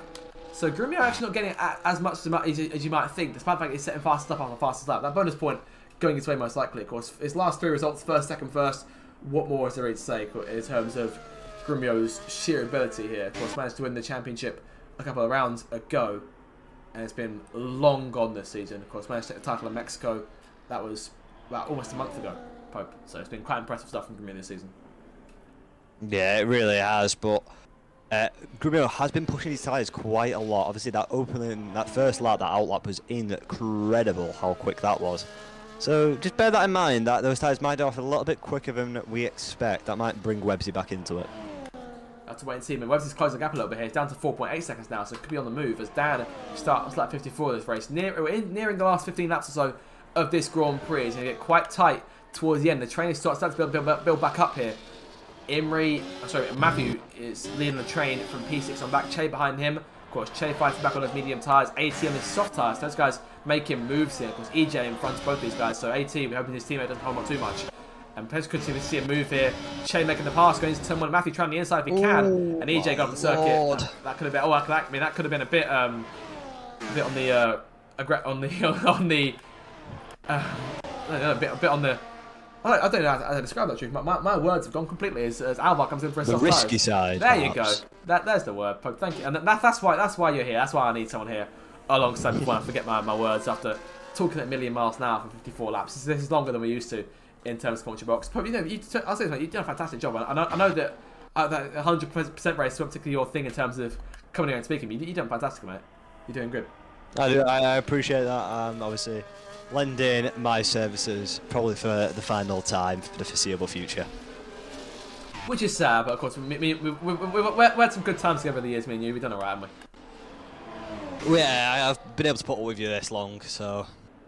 And I've gone this long without going to JB and saying, "Can we set this guy off, please? Getting back behind the wheel again." So we've had our back and forth over the course of the last few years, but I say we've got on a high note here because this is a fantastic race and a good last one to cap off F124.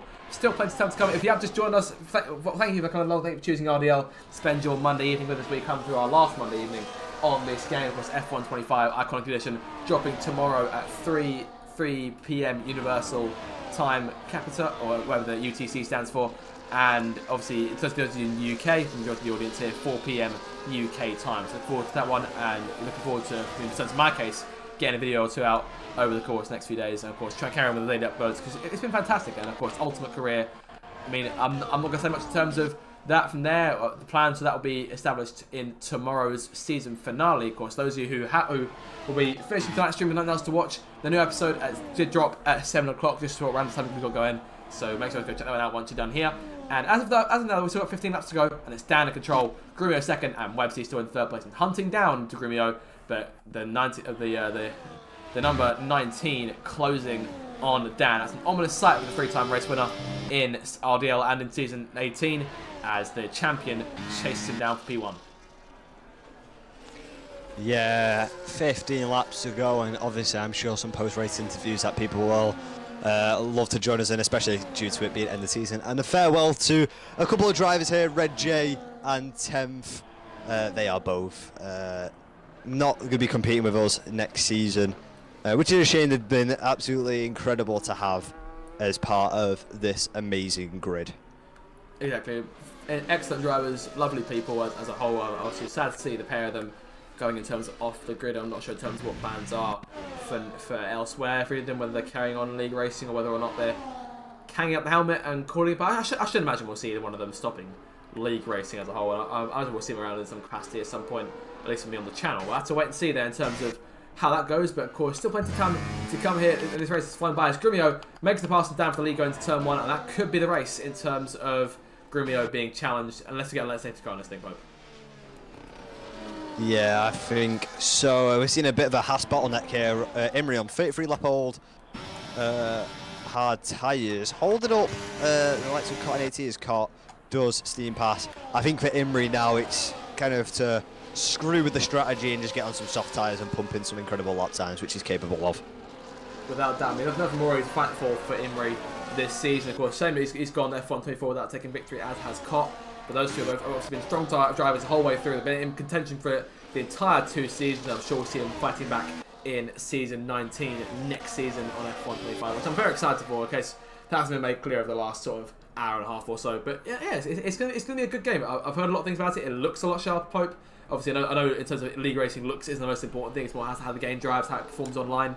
But I'm a lot more optimistic for this game, I think, than I was for last year. Because last year's build-up seemed quite a bit underwhelming, and truthfully, I can't remember how this game started in terms of build-up. So the build-up for this one's been a lot more exciting, and we'll see from there what next season brings. Yeah, and obviously they've kept everything kind of in the shadows a little bit, which is led to a lot more speculation, but I think that's not necessarily a bad thing. We'll have to wait and see when people get their hands on the game officially tomorrow, and especially after that day 1 patch. But heading towards lap 58, Grumio is just absolutely checked out, I have to say. Even though it looks Websy's still keeping that gap relatively similar, having Dan in the way now as well, who I am sure will probably pit, unless he's going to try and take those mediums the whole way. That would be very impressive if he does. Let's wait and see. It'd be another 43 laps on medium tyres. That's over half the race here Dan's done on these things. He's made just the one stop on this thing. There's several drivers who've made one stop. Of course, Dan, Curtis, JB, and Red J have all gone for one stop on this Grand Prix and attempt to see it work out. But in terms of plans, not all of them had it work out. JB outside of the points, then Red J out the points. Dan in the points, been placed in second place right now, so doing a good job on that one stop, making it work. I think there's a certain amount of pace required for the one-stop too, and obviously time management plays into that too, bro. Yeah, 100%. I mean, this is the thing about these 100% races is it's not just a shoot and gun on a one-stop strategy where you know your tyres are going to make it. There's a lot more to it. And one thing that is a huge part of these 100% races is endurance. And though I have to say everyone's been absolutely incredible over these 100% races, this one has got to be the best. Still 20 drivers circling around the circuit. And I've actually seen the yellow flag itself like 2 or 3 times today. But with Grumio's spin, the collision on the first lap of the 2 Ferraris, and Obsessed from Grumio's contact. And that's all in the first half of the race. In the second half of the race, it's been calm for everyone. Everyone's kept it nice and fair, and we've got close battles here going down the order. Plenty still to fight for in these last sort of 10-12 laps or so. As PJ currently holding off JB and Reggie not to behind these guys as well, of course, coming towards the last few laps of his RDL career here. And JB, of course, has the most starts in this league, owns the league obviously, and pushing on, trying to chase down PJ. Can't quite do it against towards turn 4. Both cars here on slightly more worn medium tyres. Both cars should get those tyres into the race without too much issue. Yeah, these two have been inseparable, really. As PJ hitting the grass a little bit. Allows JB to try and make a move up the inside. This is incredible racing between these two. I'm sure they're going to keep it as clean as possible. But yeah, PJ still keeping that score. Will JB make a move? Yes, they will. Like I said, inseparable this season. They've always been around and about each other's pace and fighting. And obviously, maybe not so much in the championship anymore, but it's just been incredible to see. Of course, one of many fantastic duels we've seen this season. It's been fantastic to watch all the way around. And of course, looking forward to hopefully seeing everyone join us next season for season 19 on F1 25. And nearing the last 10 laps now of this season of this game, and Grumio, I think, based on his pace in this last stint, I think he's been more eager to get over with than we have. Yeah, I'd have to agree with you. To be quite honest, I mean, I don't want it to really end because it has been great, but the excitement of the new game is clearly what's driving Grumio at the current moment. And we'll see, of course, how quick he is in the new game.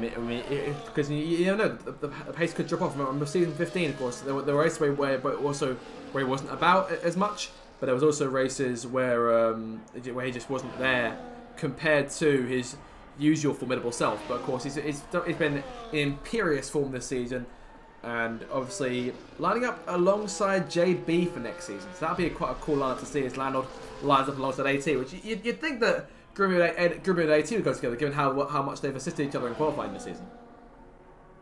Yeah, no, I initially thought that's what was going to happen. However, it's nice to see things not as you expect, and that's one thing you hear that you get in RDL is things that defeat the status quo. Yeah, I'd definitely say so.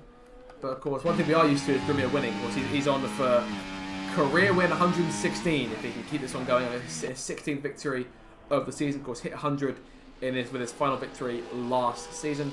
I've been over this before, but this is his 277th RDL Grand Prix, and he's won 106. He's going to have won 116 of them should he carry on. That's like that's around 35, 40%, and that is monstrous form to be carrying on year after year, game after game. Yeah, I actually think it's 39% if my maths off the top of my head is correct. No calculator. Which is, yeah, an immense stat to think about. And it makes my win record look shambolic, even though I will have to say a lot of my wins do come as reserve driver as well, which aren't counted. Season 15 Monaco, ring kitty bells? Yeah, and season 13, 14 Belgium as well. Ah, yes. I think one of those was on my birthday, wasn't it? That was. It was. The Belgian one was on your birthday. Excellent. Well, there we go.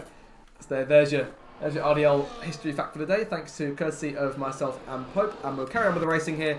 Bit of train forming here as of right now for the last spot on the rostrum here, because for fourth place, because Che is holding off Landlord and Cots, two fantastic drivers here, but of course Landlord is the only car with no penalty in that little pack. In terms of penalties from right now, it's 3 seconds for both Che and Cot. Yeah, I think looking at Cot, statistically you would think softer tyres, especially less worn than Landlord, should be able to get past, but I think Che's probably in a prime position right now, even with the penalty. We'll see if he can try and pull himself away then from those two cars over the course of the next few laps or so. But Landlord is racy here. He's looking to try and get his thing, get on with it in this case. Of course, he's got the most worn tyres of all these guys. Cott's on 13 lap old softs, so of course he's been running those for a little while. But I think those should make the end without too much fuss. In terms of any cars under risk, because I mean, obviously Imri and Matthew now reaching there, or they've got past halfway in this Grand Prix on those tyres. Done fantastic. But Imri in P8 right now looks to try and take advantage of some penalties if he can, because with a AT there in front of him will have penalties. I think he's got 6 seconds to his name AT. So I think Imri will have to settle for 7th place on the road here unless something goes on in front. But of course, nearing the end of this thing, and Dan is being put under pressure by Websy, of course, needs to get around him and needs to clear that 3-second gap in order to get himself that 2nd place finish today. Yeah, I think Websy can do it. Websy's been very, very quick, and both of their tyres are now just going to fall off a ridiculous amount. But obviously, Websy probably in the better position to make that work. So then into the last 8 laps of the season then, and not far away now from Grumio capping this season off. In terms of further back, we'll see what else is going down the order here. Everyone else seems quite split up at this point in the Grand Prix, so not a lot going on further back. It's all going on sort of in the points where there's sort of 2 trains as it stands, one of them being led by AT as Motor makes the pass on down there going into turn 4. So obviously it's P2 now. His job is to try and get away from Dan obviously on those 36, those halfway taken medium tyres.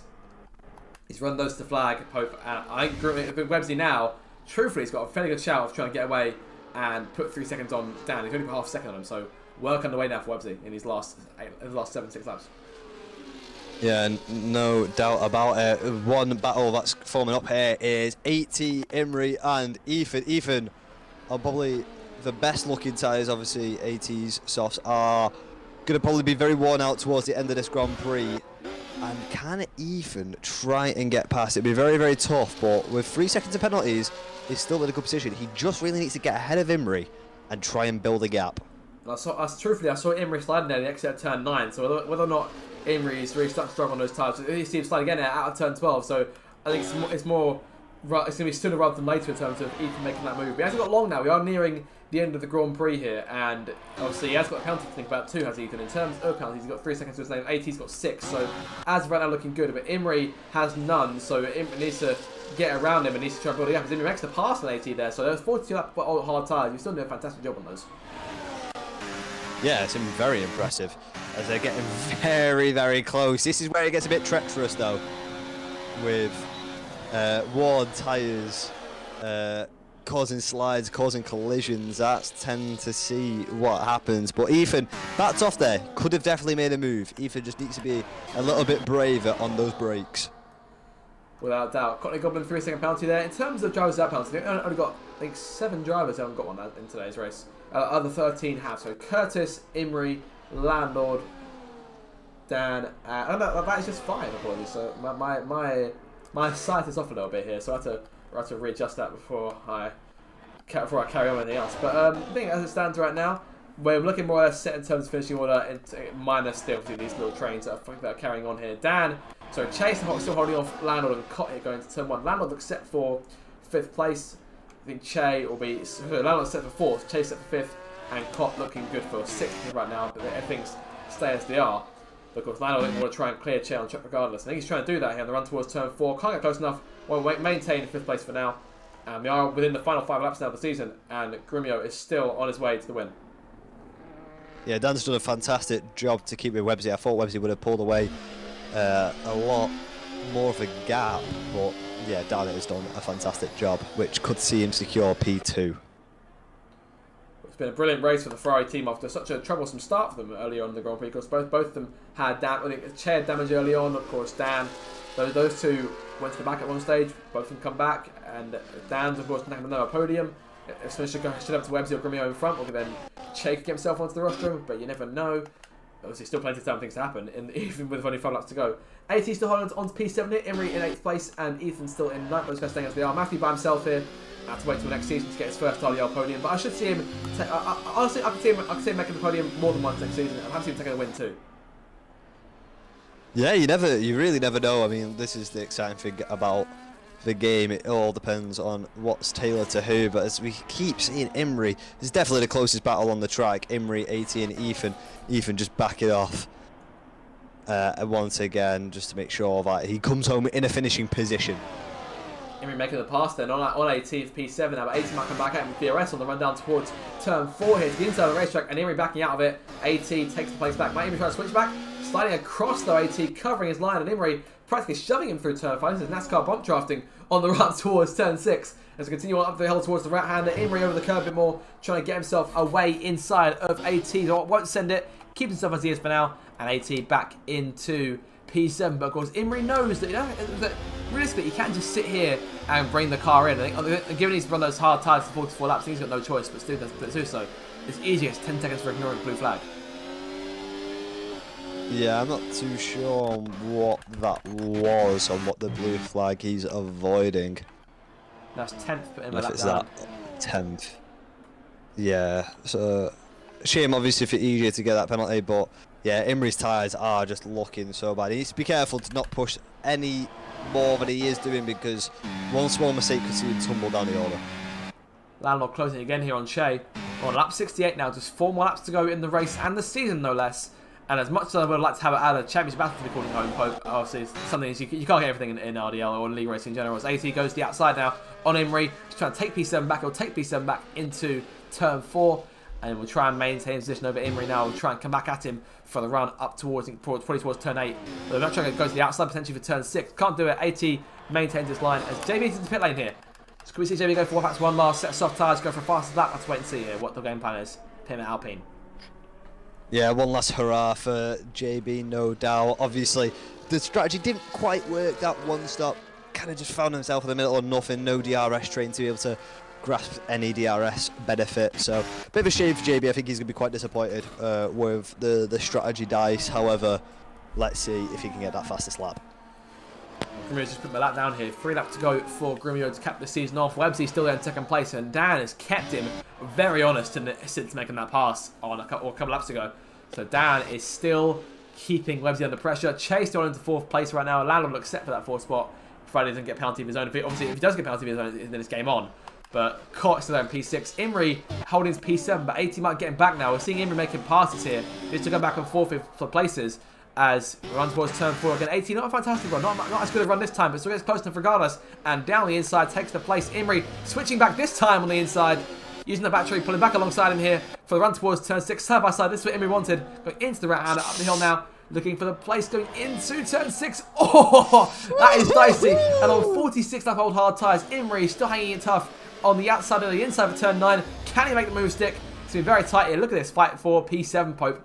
Contact to pair them, and Imri almost getting in front. AT sticks his nose back ahead again and clears Imri out of turn 10. That was a scrap and a half. That is, yeah, I saw things. Oh, it's not over yet. Sour. Imri trying the outside there. My Lord. Ethan is going to be rubbing his hands together, just praying something happens so we can sneak up the inside. But this is where Ethan's going to get involved as well now. That's risky. 3 wide, AT gets swallowed there. And Imri into 7th place to start lap 70. Grumio is nearing the last lap of this Grand Prix now, as they go side by side. AT and Ethan into turn 1. Imri can try and pull away now and try and finish this race off. Ethan, we're chasing him now. Obviously, they're probably the strongest tyres of these 3 as it stands. But of course, that penalty to his name, 3 seconds for him. And going into turn 4, AT trying the inside. Can't do it. Ethan takes away 8th place.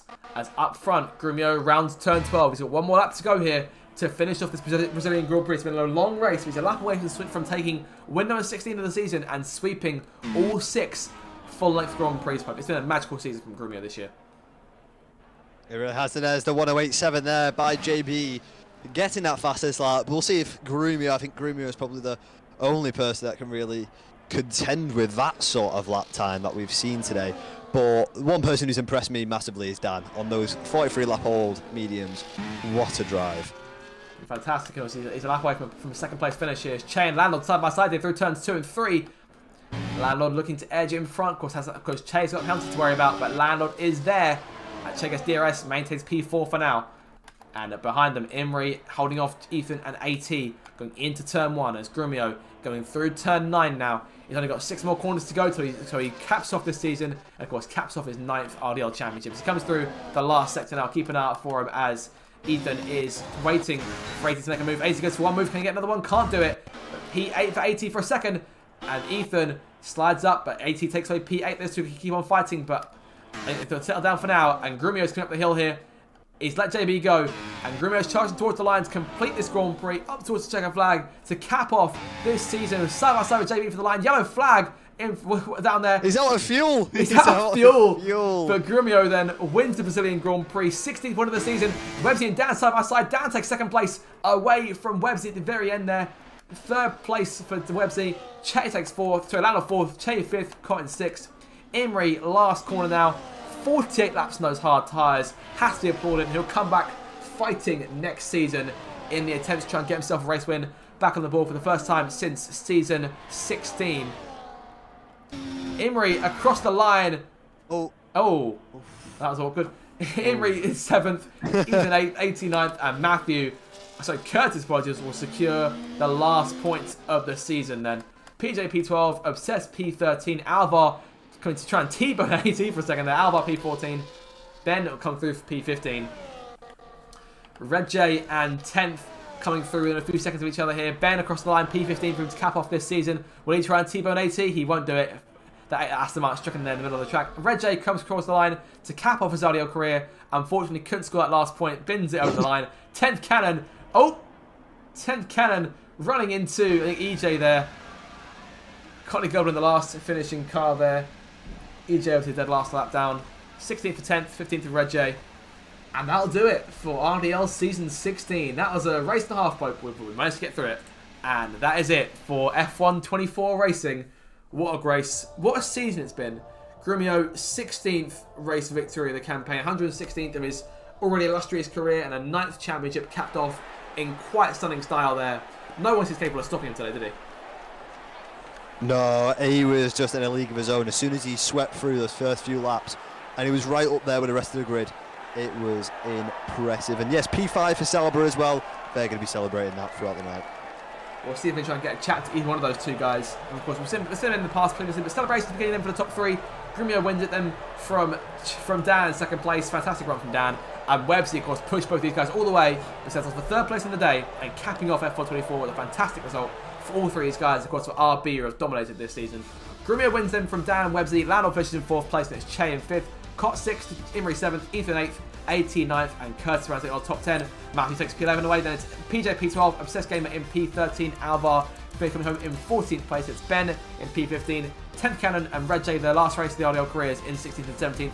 JB P18, but fastest up in the end, and the last car on the lead lap only just. A 8.7 to beat. Couldn't be topped by Grumio at the end.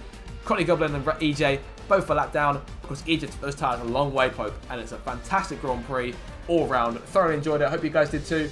And now it's time. My favourite part of the RDL season. It's time now for the RDL great big end of the season show. We'll get as many people as we can in here and just discuss things at the end of what has been an enthralling season of racing. Of course, you Pope competed earlier on in the campaign. Of course, perhaps didn't compete for as long as you might have hoped you would, but obviously out of your control there.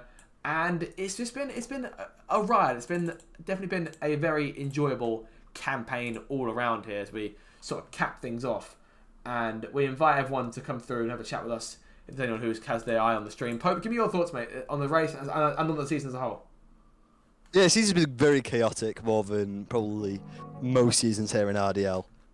And the race was obviously fantastic, good way to end, and it's a good way to start the next season if we're going to have racing like we saw today. But I just hope it's even closer than the season got by. I want to see more winners and just more battles like that front. I see in the chat, Che is already in the middle of uninstalling F1 24, so I think he's had enough of this season, and obviously things are drawing to a close for us here in terms of broadcasting for this season. We've been here every race at least trying to do it, and yeah, I mean it's been great fun.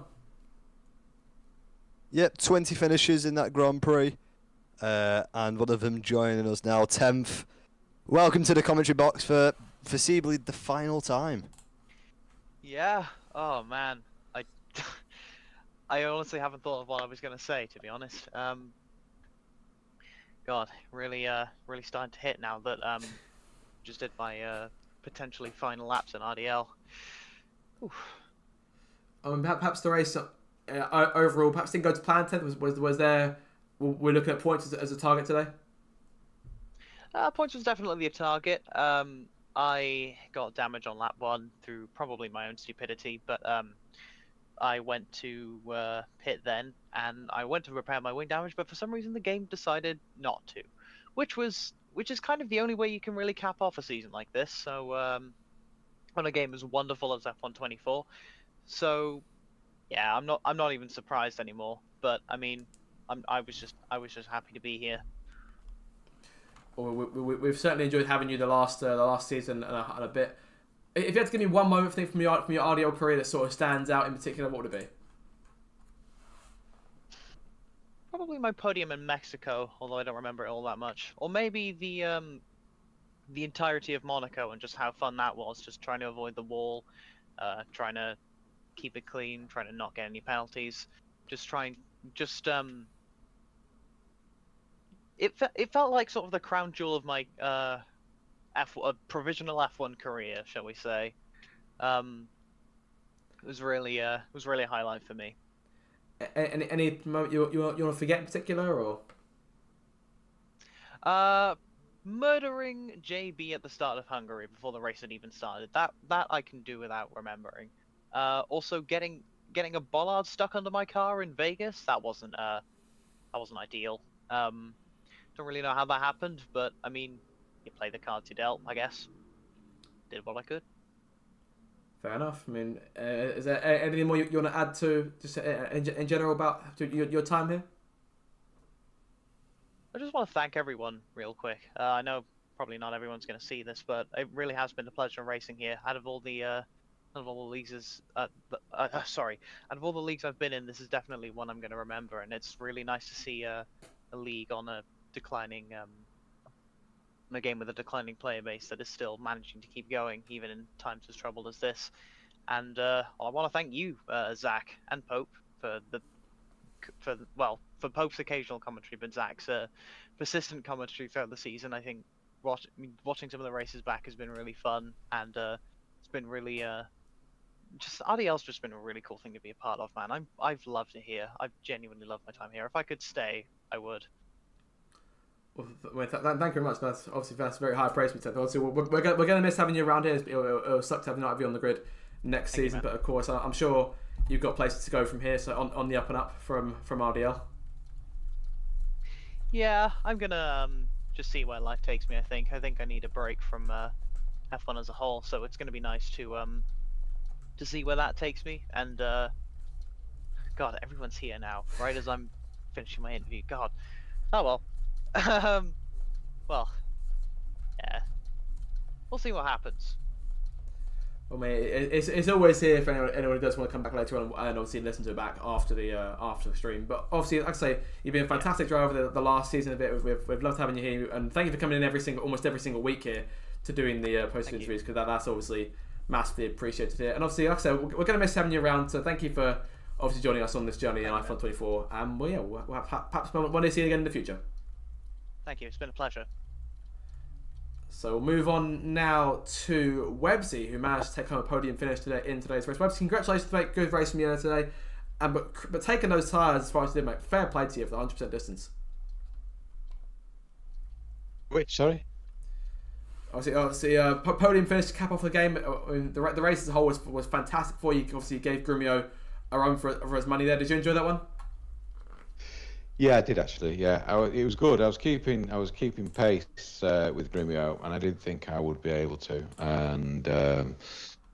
And just getting through the pack was good fun. Everyone was really good. Everyone was really kind of clean but racy. Yeah,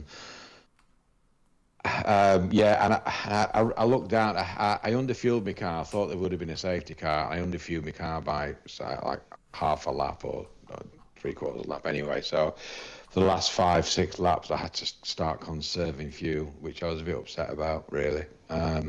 nothing I could have done. Otherwise, I would have run out. I actually ran out completely running up to the line, but all the way, kind of for the last 2 or 3 laps, I was going into negative and then into green, then into red, then into green. So a bit of a shame, but it kind of makes it more fun, doesn't it? If you know what I mean. Fair enough. Of course, you had a fantastic scrap with Dan towards the end of the Grand Prix. Will talk us through that as well. Yeah, I don't remember too much of it, to be fair. I was kind of considering. I knew that I had to. I was trying to keep the distance for about 5.5 seconds to Grimio, which I was doing, and then I realised that he'd overtook Dan. So I knew that I didn't know what Dan's tyres were at the time. I knew that mine was obviously starting to degrade a little bit. So I tried to catch Dan as soon as I could. And then when I kind of got in touch with Dan, to be fair, I kind of stayed behind him trying to conserve a little bit of fuel. And then I overtook him thinking, can I get away? Can I get out the DRS? But between me and my fuel and Dan and his tyres, I think we just was probably happy where we kind of was, if you know what I mean. Fair enough, of course. Dan made the one-stop work over the course of the race there. As a whole, in terms of the season, because this was the last race, is there a race in particular that stands out to you in terms of one you perhaps enjoyed the most or one you were pleased with your performance? No, not really. I enjoyed this one, to be fair, because it's the latest one, and to kind of come through the grid on 100% kind of thing, and I think it's obviously a load of luck, because if I would have got took out like Grimio got took out, I actually don't think I would have had the pace to kind of catch back up again where Grimio actually did, the bugger. So, but I think we're all a bit unlucky or a bit lucky. You just need one little spin here, one little knot, one little bit of damage, and that's it. You're stuffed, kind of thing. I do remember coming to the pits and I kind of broke last minute and literally just got me green kind of thing on going into the pits. Now I know that behind me there was Sav behind me kind of thing. And he ended up doing one of his side of his wings, in which was really unfortunate kind of thing, because we was having a great battle before that kind of thing. So yeah, it was all good. It was a great race, just brilliant race. Yeah, I really enjoyed it. Yeah, I mean, it was fantastic to watch, and obviously you did a great job, as I've said. In terms of obviously next game, F1 25 dropping this week. What's the ambition, I think, for next season? Are you trying to get some more wins on the board? The ambition is like every single one of us has got exactly the same ambition of hoping the game falls for you a little bit and doing really well off it. And obviously, yeah, I think my drivers come on, but I just don't know whether my drivers come on fast. They've come on faster, but I actually don't know whether that is because I have been doing more practicing, or the game just suits me more than other people, kind of thing. I don't feel as though I'm doing a lot different. Maybe it's my driving style that makes this game a little bit more playable for me. I actually don't know. So I don't know. When the next game comes out, none of us really yet have a clue, do we? Yeah, fair enough. But I mean, we'll all find out this week, so we'll get our first in the next week or two. So we'll get our bearings, and then from there we'll all come back together for season 19 and see what happens. Yeah, no, absolutely. Well, congratulations on the podium finish there, third place for you at the end of the day. And we'll come now to our second place finisher, Dan, of course. Dan, you're one of 3 drivers who the entire race there on doing the one stop. So fair play to you. Obviously, fantastic job. P2 in the end there. Talk us through it. What was the how was it? Because I can't imagine being too comfortable today. Surprisingly, it was. Obviously, in the practice or sort of practicing beforehand, I felt as though 2-stop was going to be the way. It probably was. However, sort of just keeping in nice or being able to chill behind people in the corners and not be as aggressive chasing Grumio, for example, as we usually are doing, it allowed me to save my tyres quite a lot more than usual. So by the time I pit, lap 28 on the softs or something, they actually felt a lot better than I expected. I thought they'd only in a lot of the practice they only lasted about 14 laps and they dropped off. But being able to sort of double that stint length and keep it on the mediums as well just meant that I didn't have to fight through as many people on a two-stop either. So yeah, really happy with how today went, and yeah, hopefully we see more strategy play like that in the next game. Definitely, of course, there are points where in terms of perhaps, for example, the two-stop tyre rule at Monaco, which could be a bit more interesting for that Grand Prix in particular. But I'll ask you, obviously, in terms of a particular race or moment of the season that perhaps stood out to you, is there anyone in particular that comes to mind? First win in Imola, a lot of firsts this season. I was first pole in Bahrain, first time leading the championship in Saudi Arabia, first win in Imola. So yeah, but I think in terms of races, there's been so many good fights. I've had so many good fights with so many different people, and yeah, I think Qatar was probably my best race in terms of my performance. But I think even today, I've really enjoyed doing something different to everyone else, and it paid off after getting involved in something quite early on. Fair enough. And of course, in terms of ambitions next season, of course, you've taken a lot of first, as you said, this season. Is there perhaps to try and push for the championship next season? Is there any hope of that? Can I give myself a bit of hope that someone will try and stop Grumio? Like you said, we'll just see how the game falls for different people. Obviously, there's going to be a lot of adapting to do, a lot of learning. So yeah, hopefully the next couple weeks, 2-3 weeks. I'm really not exactly sure when the next season starts, but yeah, hopefully it's a good period that I can get acclimatized to it and put on a strong charge for the season. I'll have to wait and see, of course. And ending this one off on a high note, second place there, fantastic result for you. So well done for across the race and across the season as well. I'll come now next to our second driver in their final start today. Red J comes home in the end outside of the points. Red J, commiserations, mate. Perhaps to Hay, one of the last race to go, but still, it's been a fantastic season, I think, all round for you. The pace has been strong throughout. I know there's perhaps been points where it wasn't particularly how you wanted to go, but are you pleased with just getting the season over with? Yeah, definitely pleased with getting the season over with. Yeah, I mean, you know what? Today was a fun race. Really glad to have taken the lead at the first corner. I kind of said to myself, I've got to, really go for it into the chicane. And I'm really glad that I got the better start out of myself and Courtney. Didn't last for too long, unfortunately, the lead, but it was good to be in the lead, and it was good to kind of be up inside the top four on a slower compounded tyres compared to most of the cars around me. So I was quite pleased with that. Corner couldn't let me down like a few of the other drivers. Today it wouldn't have made much of a difference to the result at the end. I think I did a one stop in the race, which was which I'm quite happy with that strategy. Yeah, I mean, it's a great track to finish the season off with. But yeah,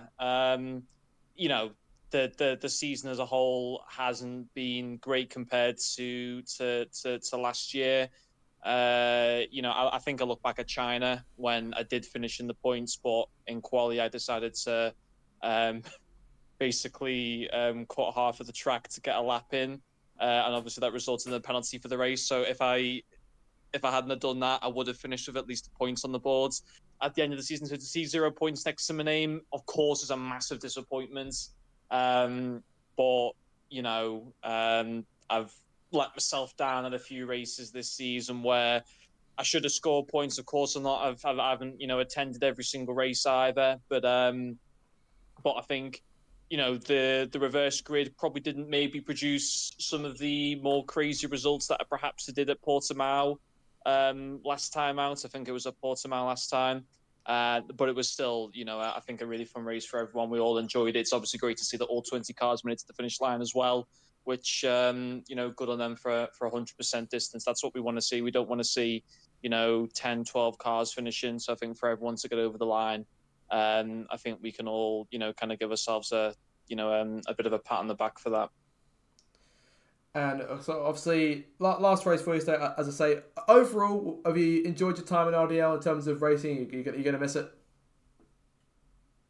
Yeah, I mean, of course I will. Certainly miss parts of it. I won't miss, finishing 17th or 18th every single race. I won't miss that, but I will miss, going into, every single like race, kind of hoping that you're gonna, um, that you're gonna score a good result, or you're gonna find a good setup or anything like that. But no, yeah, I mean, I've been here for like 18 months, and it's been a whole lot of fun that I've had here. I've had some good results in my time. Nothing better than 8th place, but some of those drives I can look back and be really happy. Really happy about, considering I don't put a whole lot of time into the game, perhaps as maybe as what I should have done at times. But I mean, it's been certainly I've done league racing before this, and it's been nowhere near to the organisation of how this league is. I mean, through from all the drivers to the stewarding to all the things that get done behind the scenes with the graphics. To the streaming. It's just a fantastic setup. It's a really good group of people that we've got. I think, when I look back at 18 months ago, I think the group of drivers that we've got now, it's a far, in my opinion, I think it's far better than where we were. I think everyone's got a pretty good relationship with each other. And yeah, of course, there's going to be a bit of a disappointment not to be it won't be Bahrain, will it? It'll be Australia, I think, for the first race in a few weeks' time. But I'm sure I'll still be keeping a close eye on things. I'll still be within the community, and will I be back racing in this league in the future? Don't count it out, but we'll see what happens. So definitely then not the last we see of Reggie. It's been fantastic having you, and as I said to 10th, thank you for coming in almost every week to give me such positive answers about practically everything during the Grand Prix, regardless of how it goes for you. So thank you to I always said to you for that. And obviously, like I say, we'll miss having you on the grid, and it's been fantastic to have you the last 18 months or so. We've seen you develop in terms of how you develop as a driver. It's been great to see, and we'll definitely miss having you on the grid next season. Yeah, thank you very much. No worries at all. We'll come now to Red J's teammate, Obsessed, who came across the line P13 for Mercedes at the end.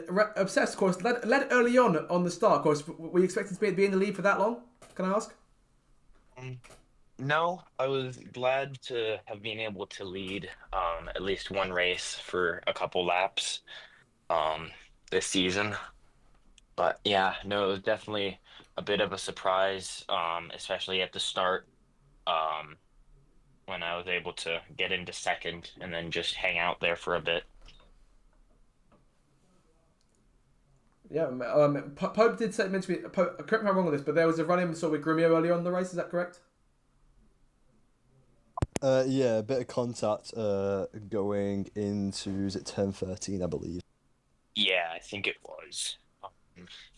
Yeah, I'm not sure what happened. I'll have to look back, but I'm not going to speak too much on it. I don't know all of the details right now. So,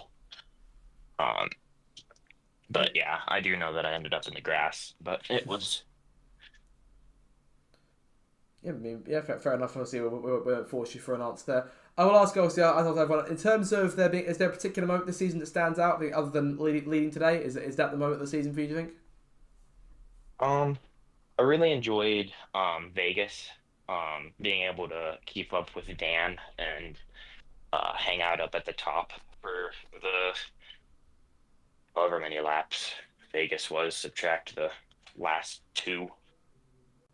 But yeah, I think Vegas is probably just overall the best moment from this season.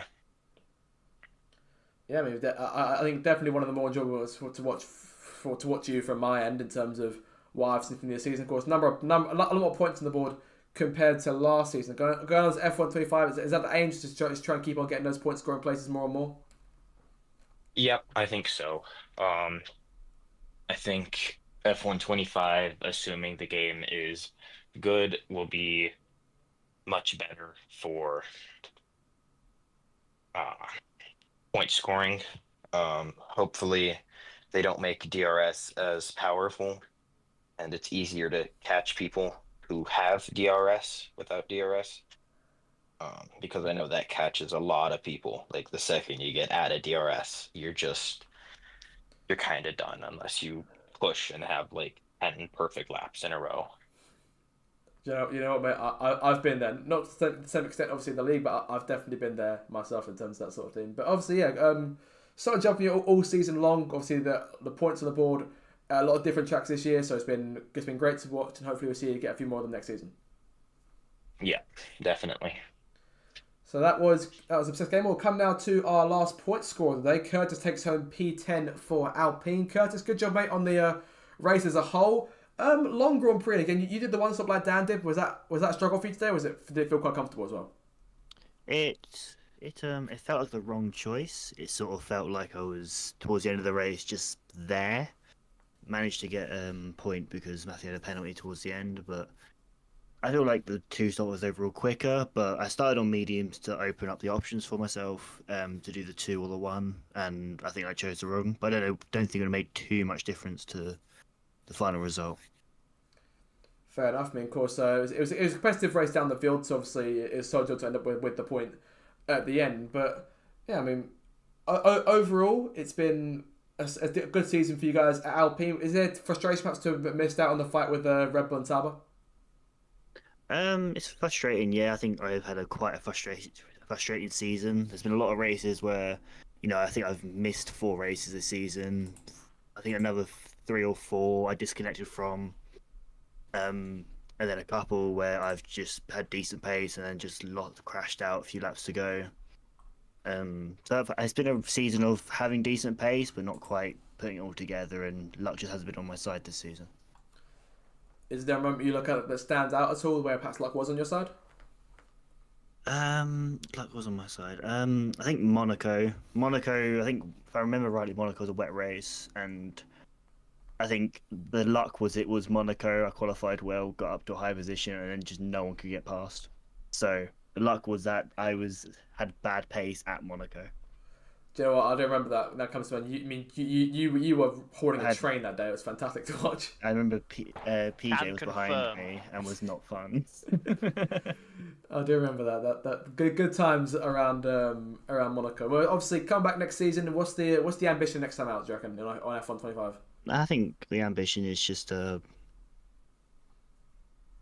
don't have too much in terms of that ambition. I feel like again this season the pace was there, just didn't manage to get it all together on multiple times. And I think in terms of ambition, maybe at top 10. I think I was deserving of a top 10 finish in the championship this season, so I think I'll aim for that again next year. Sounds good. Well, obviously we'll see you back in a few weeks' time in Australia. Obviously the start that will begin. And yeah, are you looking forward to getting off F1 24, getting on to F1 25? Yes. Very much so. I think this game is a very frustrating game with the DRS trains and just the boring one-stops. Obviously, it wasn't one today, but every race seems to be a one-stop. So hopefully, that's a bit more interest in the races next season. Well, plus, sim damage is going to be a lot of fun. True that, yes, sim damage. That will be very exciting, at least for me to watch. I don't know about you guys, but I'm gonna have a great time. Well, if there's cars left. If there's cars. Excellent. All right, good job on the points there, Curtis. Obviously, get yourself over the line there. One more point this season. And we'll come now to your teammate last of all, and of course, the man in charge of everything, man. Puts it all together for us week upon week, Mr. JB Racer 1. JB, obviously, fastest up at the very end there. I think overall, perhaps not the race you wanted, but are we pleased with the season as a whole? Pleased as in for everyone it's been a good season. I think everyone was sort of feeling a bit burnt out by the end there, but last race on the game everyone finished, which was good to see. 100% obviously the reverse grid not really working as well. Maybe we'll change that for next season, keep it 50%, but still a really good race. And yeah, in terms of the overall season for me, bit disappointing. It didn't really go to plan after the halfway mark. I think I also was feeling the sort of the burnout of the whole thing. Lost a bit of motivation. So yeah, it's just one of those things. But hopefully next season will be better for me, because I only got, I think, the one podium this season in Singapore. That was definitely my best race. But yeah, a lot of non-scores towards the end. So not great for me, but yeah, for the league as a whole, it was really good. I mean, yeah, without doubt. And obviously, another season goes by, and of course, this makes 2 seasons, and the entire F1 24 games, to my knowledge. Correct me if I'm wrong on this, but you've managed to finish every single. You've started and finished every single Grand Prix on F1 24. So I think applause has to be given for that. That's a gargantuan effort. Thank you. Actually applaud. Yeah, I'm surprised. Yeah, it was. There's normally a race where I bin it. I think Brazil is a race where I tend to crash, but yeah, held it together. Even if it was for 18th, we'll take it. And obviously, fastest lap at the very end there. I mean, over Grumio, which is a tough task on any day. But given he was imperious today, so I think fair play to you on that. Fastest lap of everyone. Yeah, it was. I was running like 17th, and I was like, okay, let's just go for it. And then I came out just behind him, and then I saved up my ERS, and then I was sort of stuck behind him, and I had to dive bomb him, and he took him out. But yeah, I think I nicked the fastest lap by 0.035, so something to take away, even if it was 18th. But nice to finish on the lead lap as well. Finish the race in its entirety. Definitely, yeah, fair enough. And obviously, I'd be remiss if I didn't register my appreciation on behalf of everyone in the league. Obviously, because you run this thing week for week. You've done so for the last sort of 7-8 years or so, if my maths are correct. Obviously, 18 seasons, and I mean there are a lot of leagues that have died out about a third of the amount of seasons that this league has done. So it's been fantastic again. As always, Monday night's always enjoyable here in the RDL. And I will ask, I mean, is there any words you want to give to everyone as a whole while we're all here together in terms of this season? Yeah, absolutely. Yeah. Really, really great job, everyone. Given that it's not been the easiest seasons in terms of, the game not been at its best, but the fact that I think it was either 17 or 18 people who started the season have finished, and even some of those guys that had to retire, like Pope in the comms box today, and other people still in the server, so that was really, really nice to see. Thank you to you, Zach, because you've been acing it with the streams again, and turn up every week. And I don't know, did you miss a race? I can't remember. I mean, I haven't missed a race, but obviously there's been races without connection issues, so not everyone's been perfect. Yeah. But yeah, every race. You've been here every week, so that's really awesome. So thank you for that. And yeah, big thanks to my stewards, PJ and Pope, who have been helping out every week with the incidents. We've had some drivers getting a lot of penalty points this season, and hope to see that go down down in the next game. So that's something to watch out for. But yeah, thanks to those guys, because they've it's not easy, and sometimes we'll spend a long time on a single incident just because it's so difficult to judge. And yeah, don't envy the job in real life, but I think sometimes we do a better job. So there we go. What else? I don't think anything else. Yeah, just thanks to everyone again, and yeah, looking forward to the next game now. And last thing I will ask, in terms of dates to be keeping an eye and ear out for, in terms of us and for everyone watching at home, what we're expecting in terms of time frame for next season? Because obviously that's what's up. So, team draw. I don't know how it's going to happen yet, but team draw will be next Monday at 7 p.m. So no race next week, and then the first race as it stands, we obviously don't know if EA will make a good game, and it will be ready for the 9th of June, which is when we plan to start in Australia. But yeah, that's for now the date to look out for, and obviously if anything changes, I'll let everyone know. But yeah, for now that's it, and yeah, I think it's going to be a good one. Just have to. I don't know if anyone can challenge Grumio. Maybe one of the Ferrari drivers. I'm not sure. I don't know if they'll be in Ferrari again, obviously. But yeah, it's gonna be a good one. And yeah, thanks again everyone for this season. And and final thing, well done again to Red J and 10th in their final race, and thank you guys for finishing the season and in a strong way.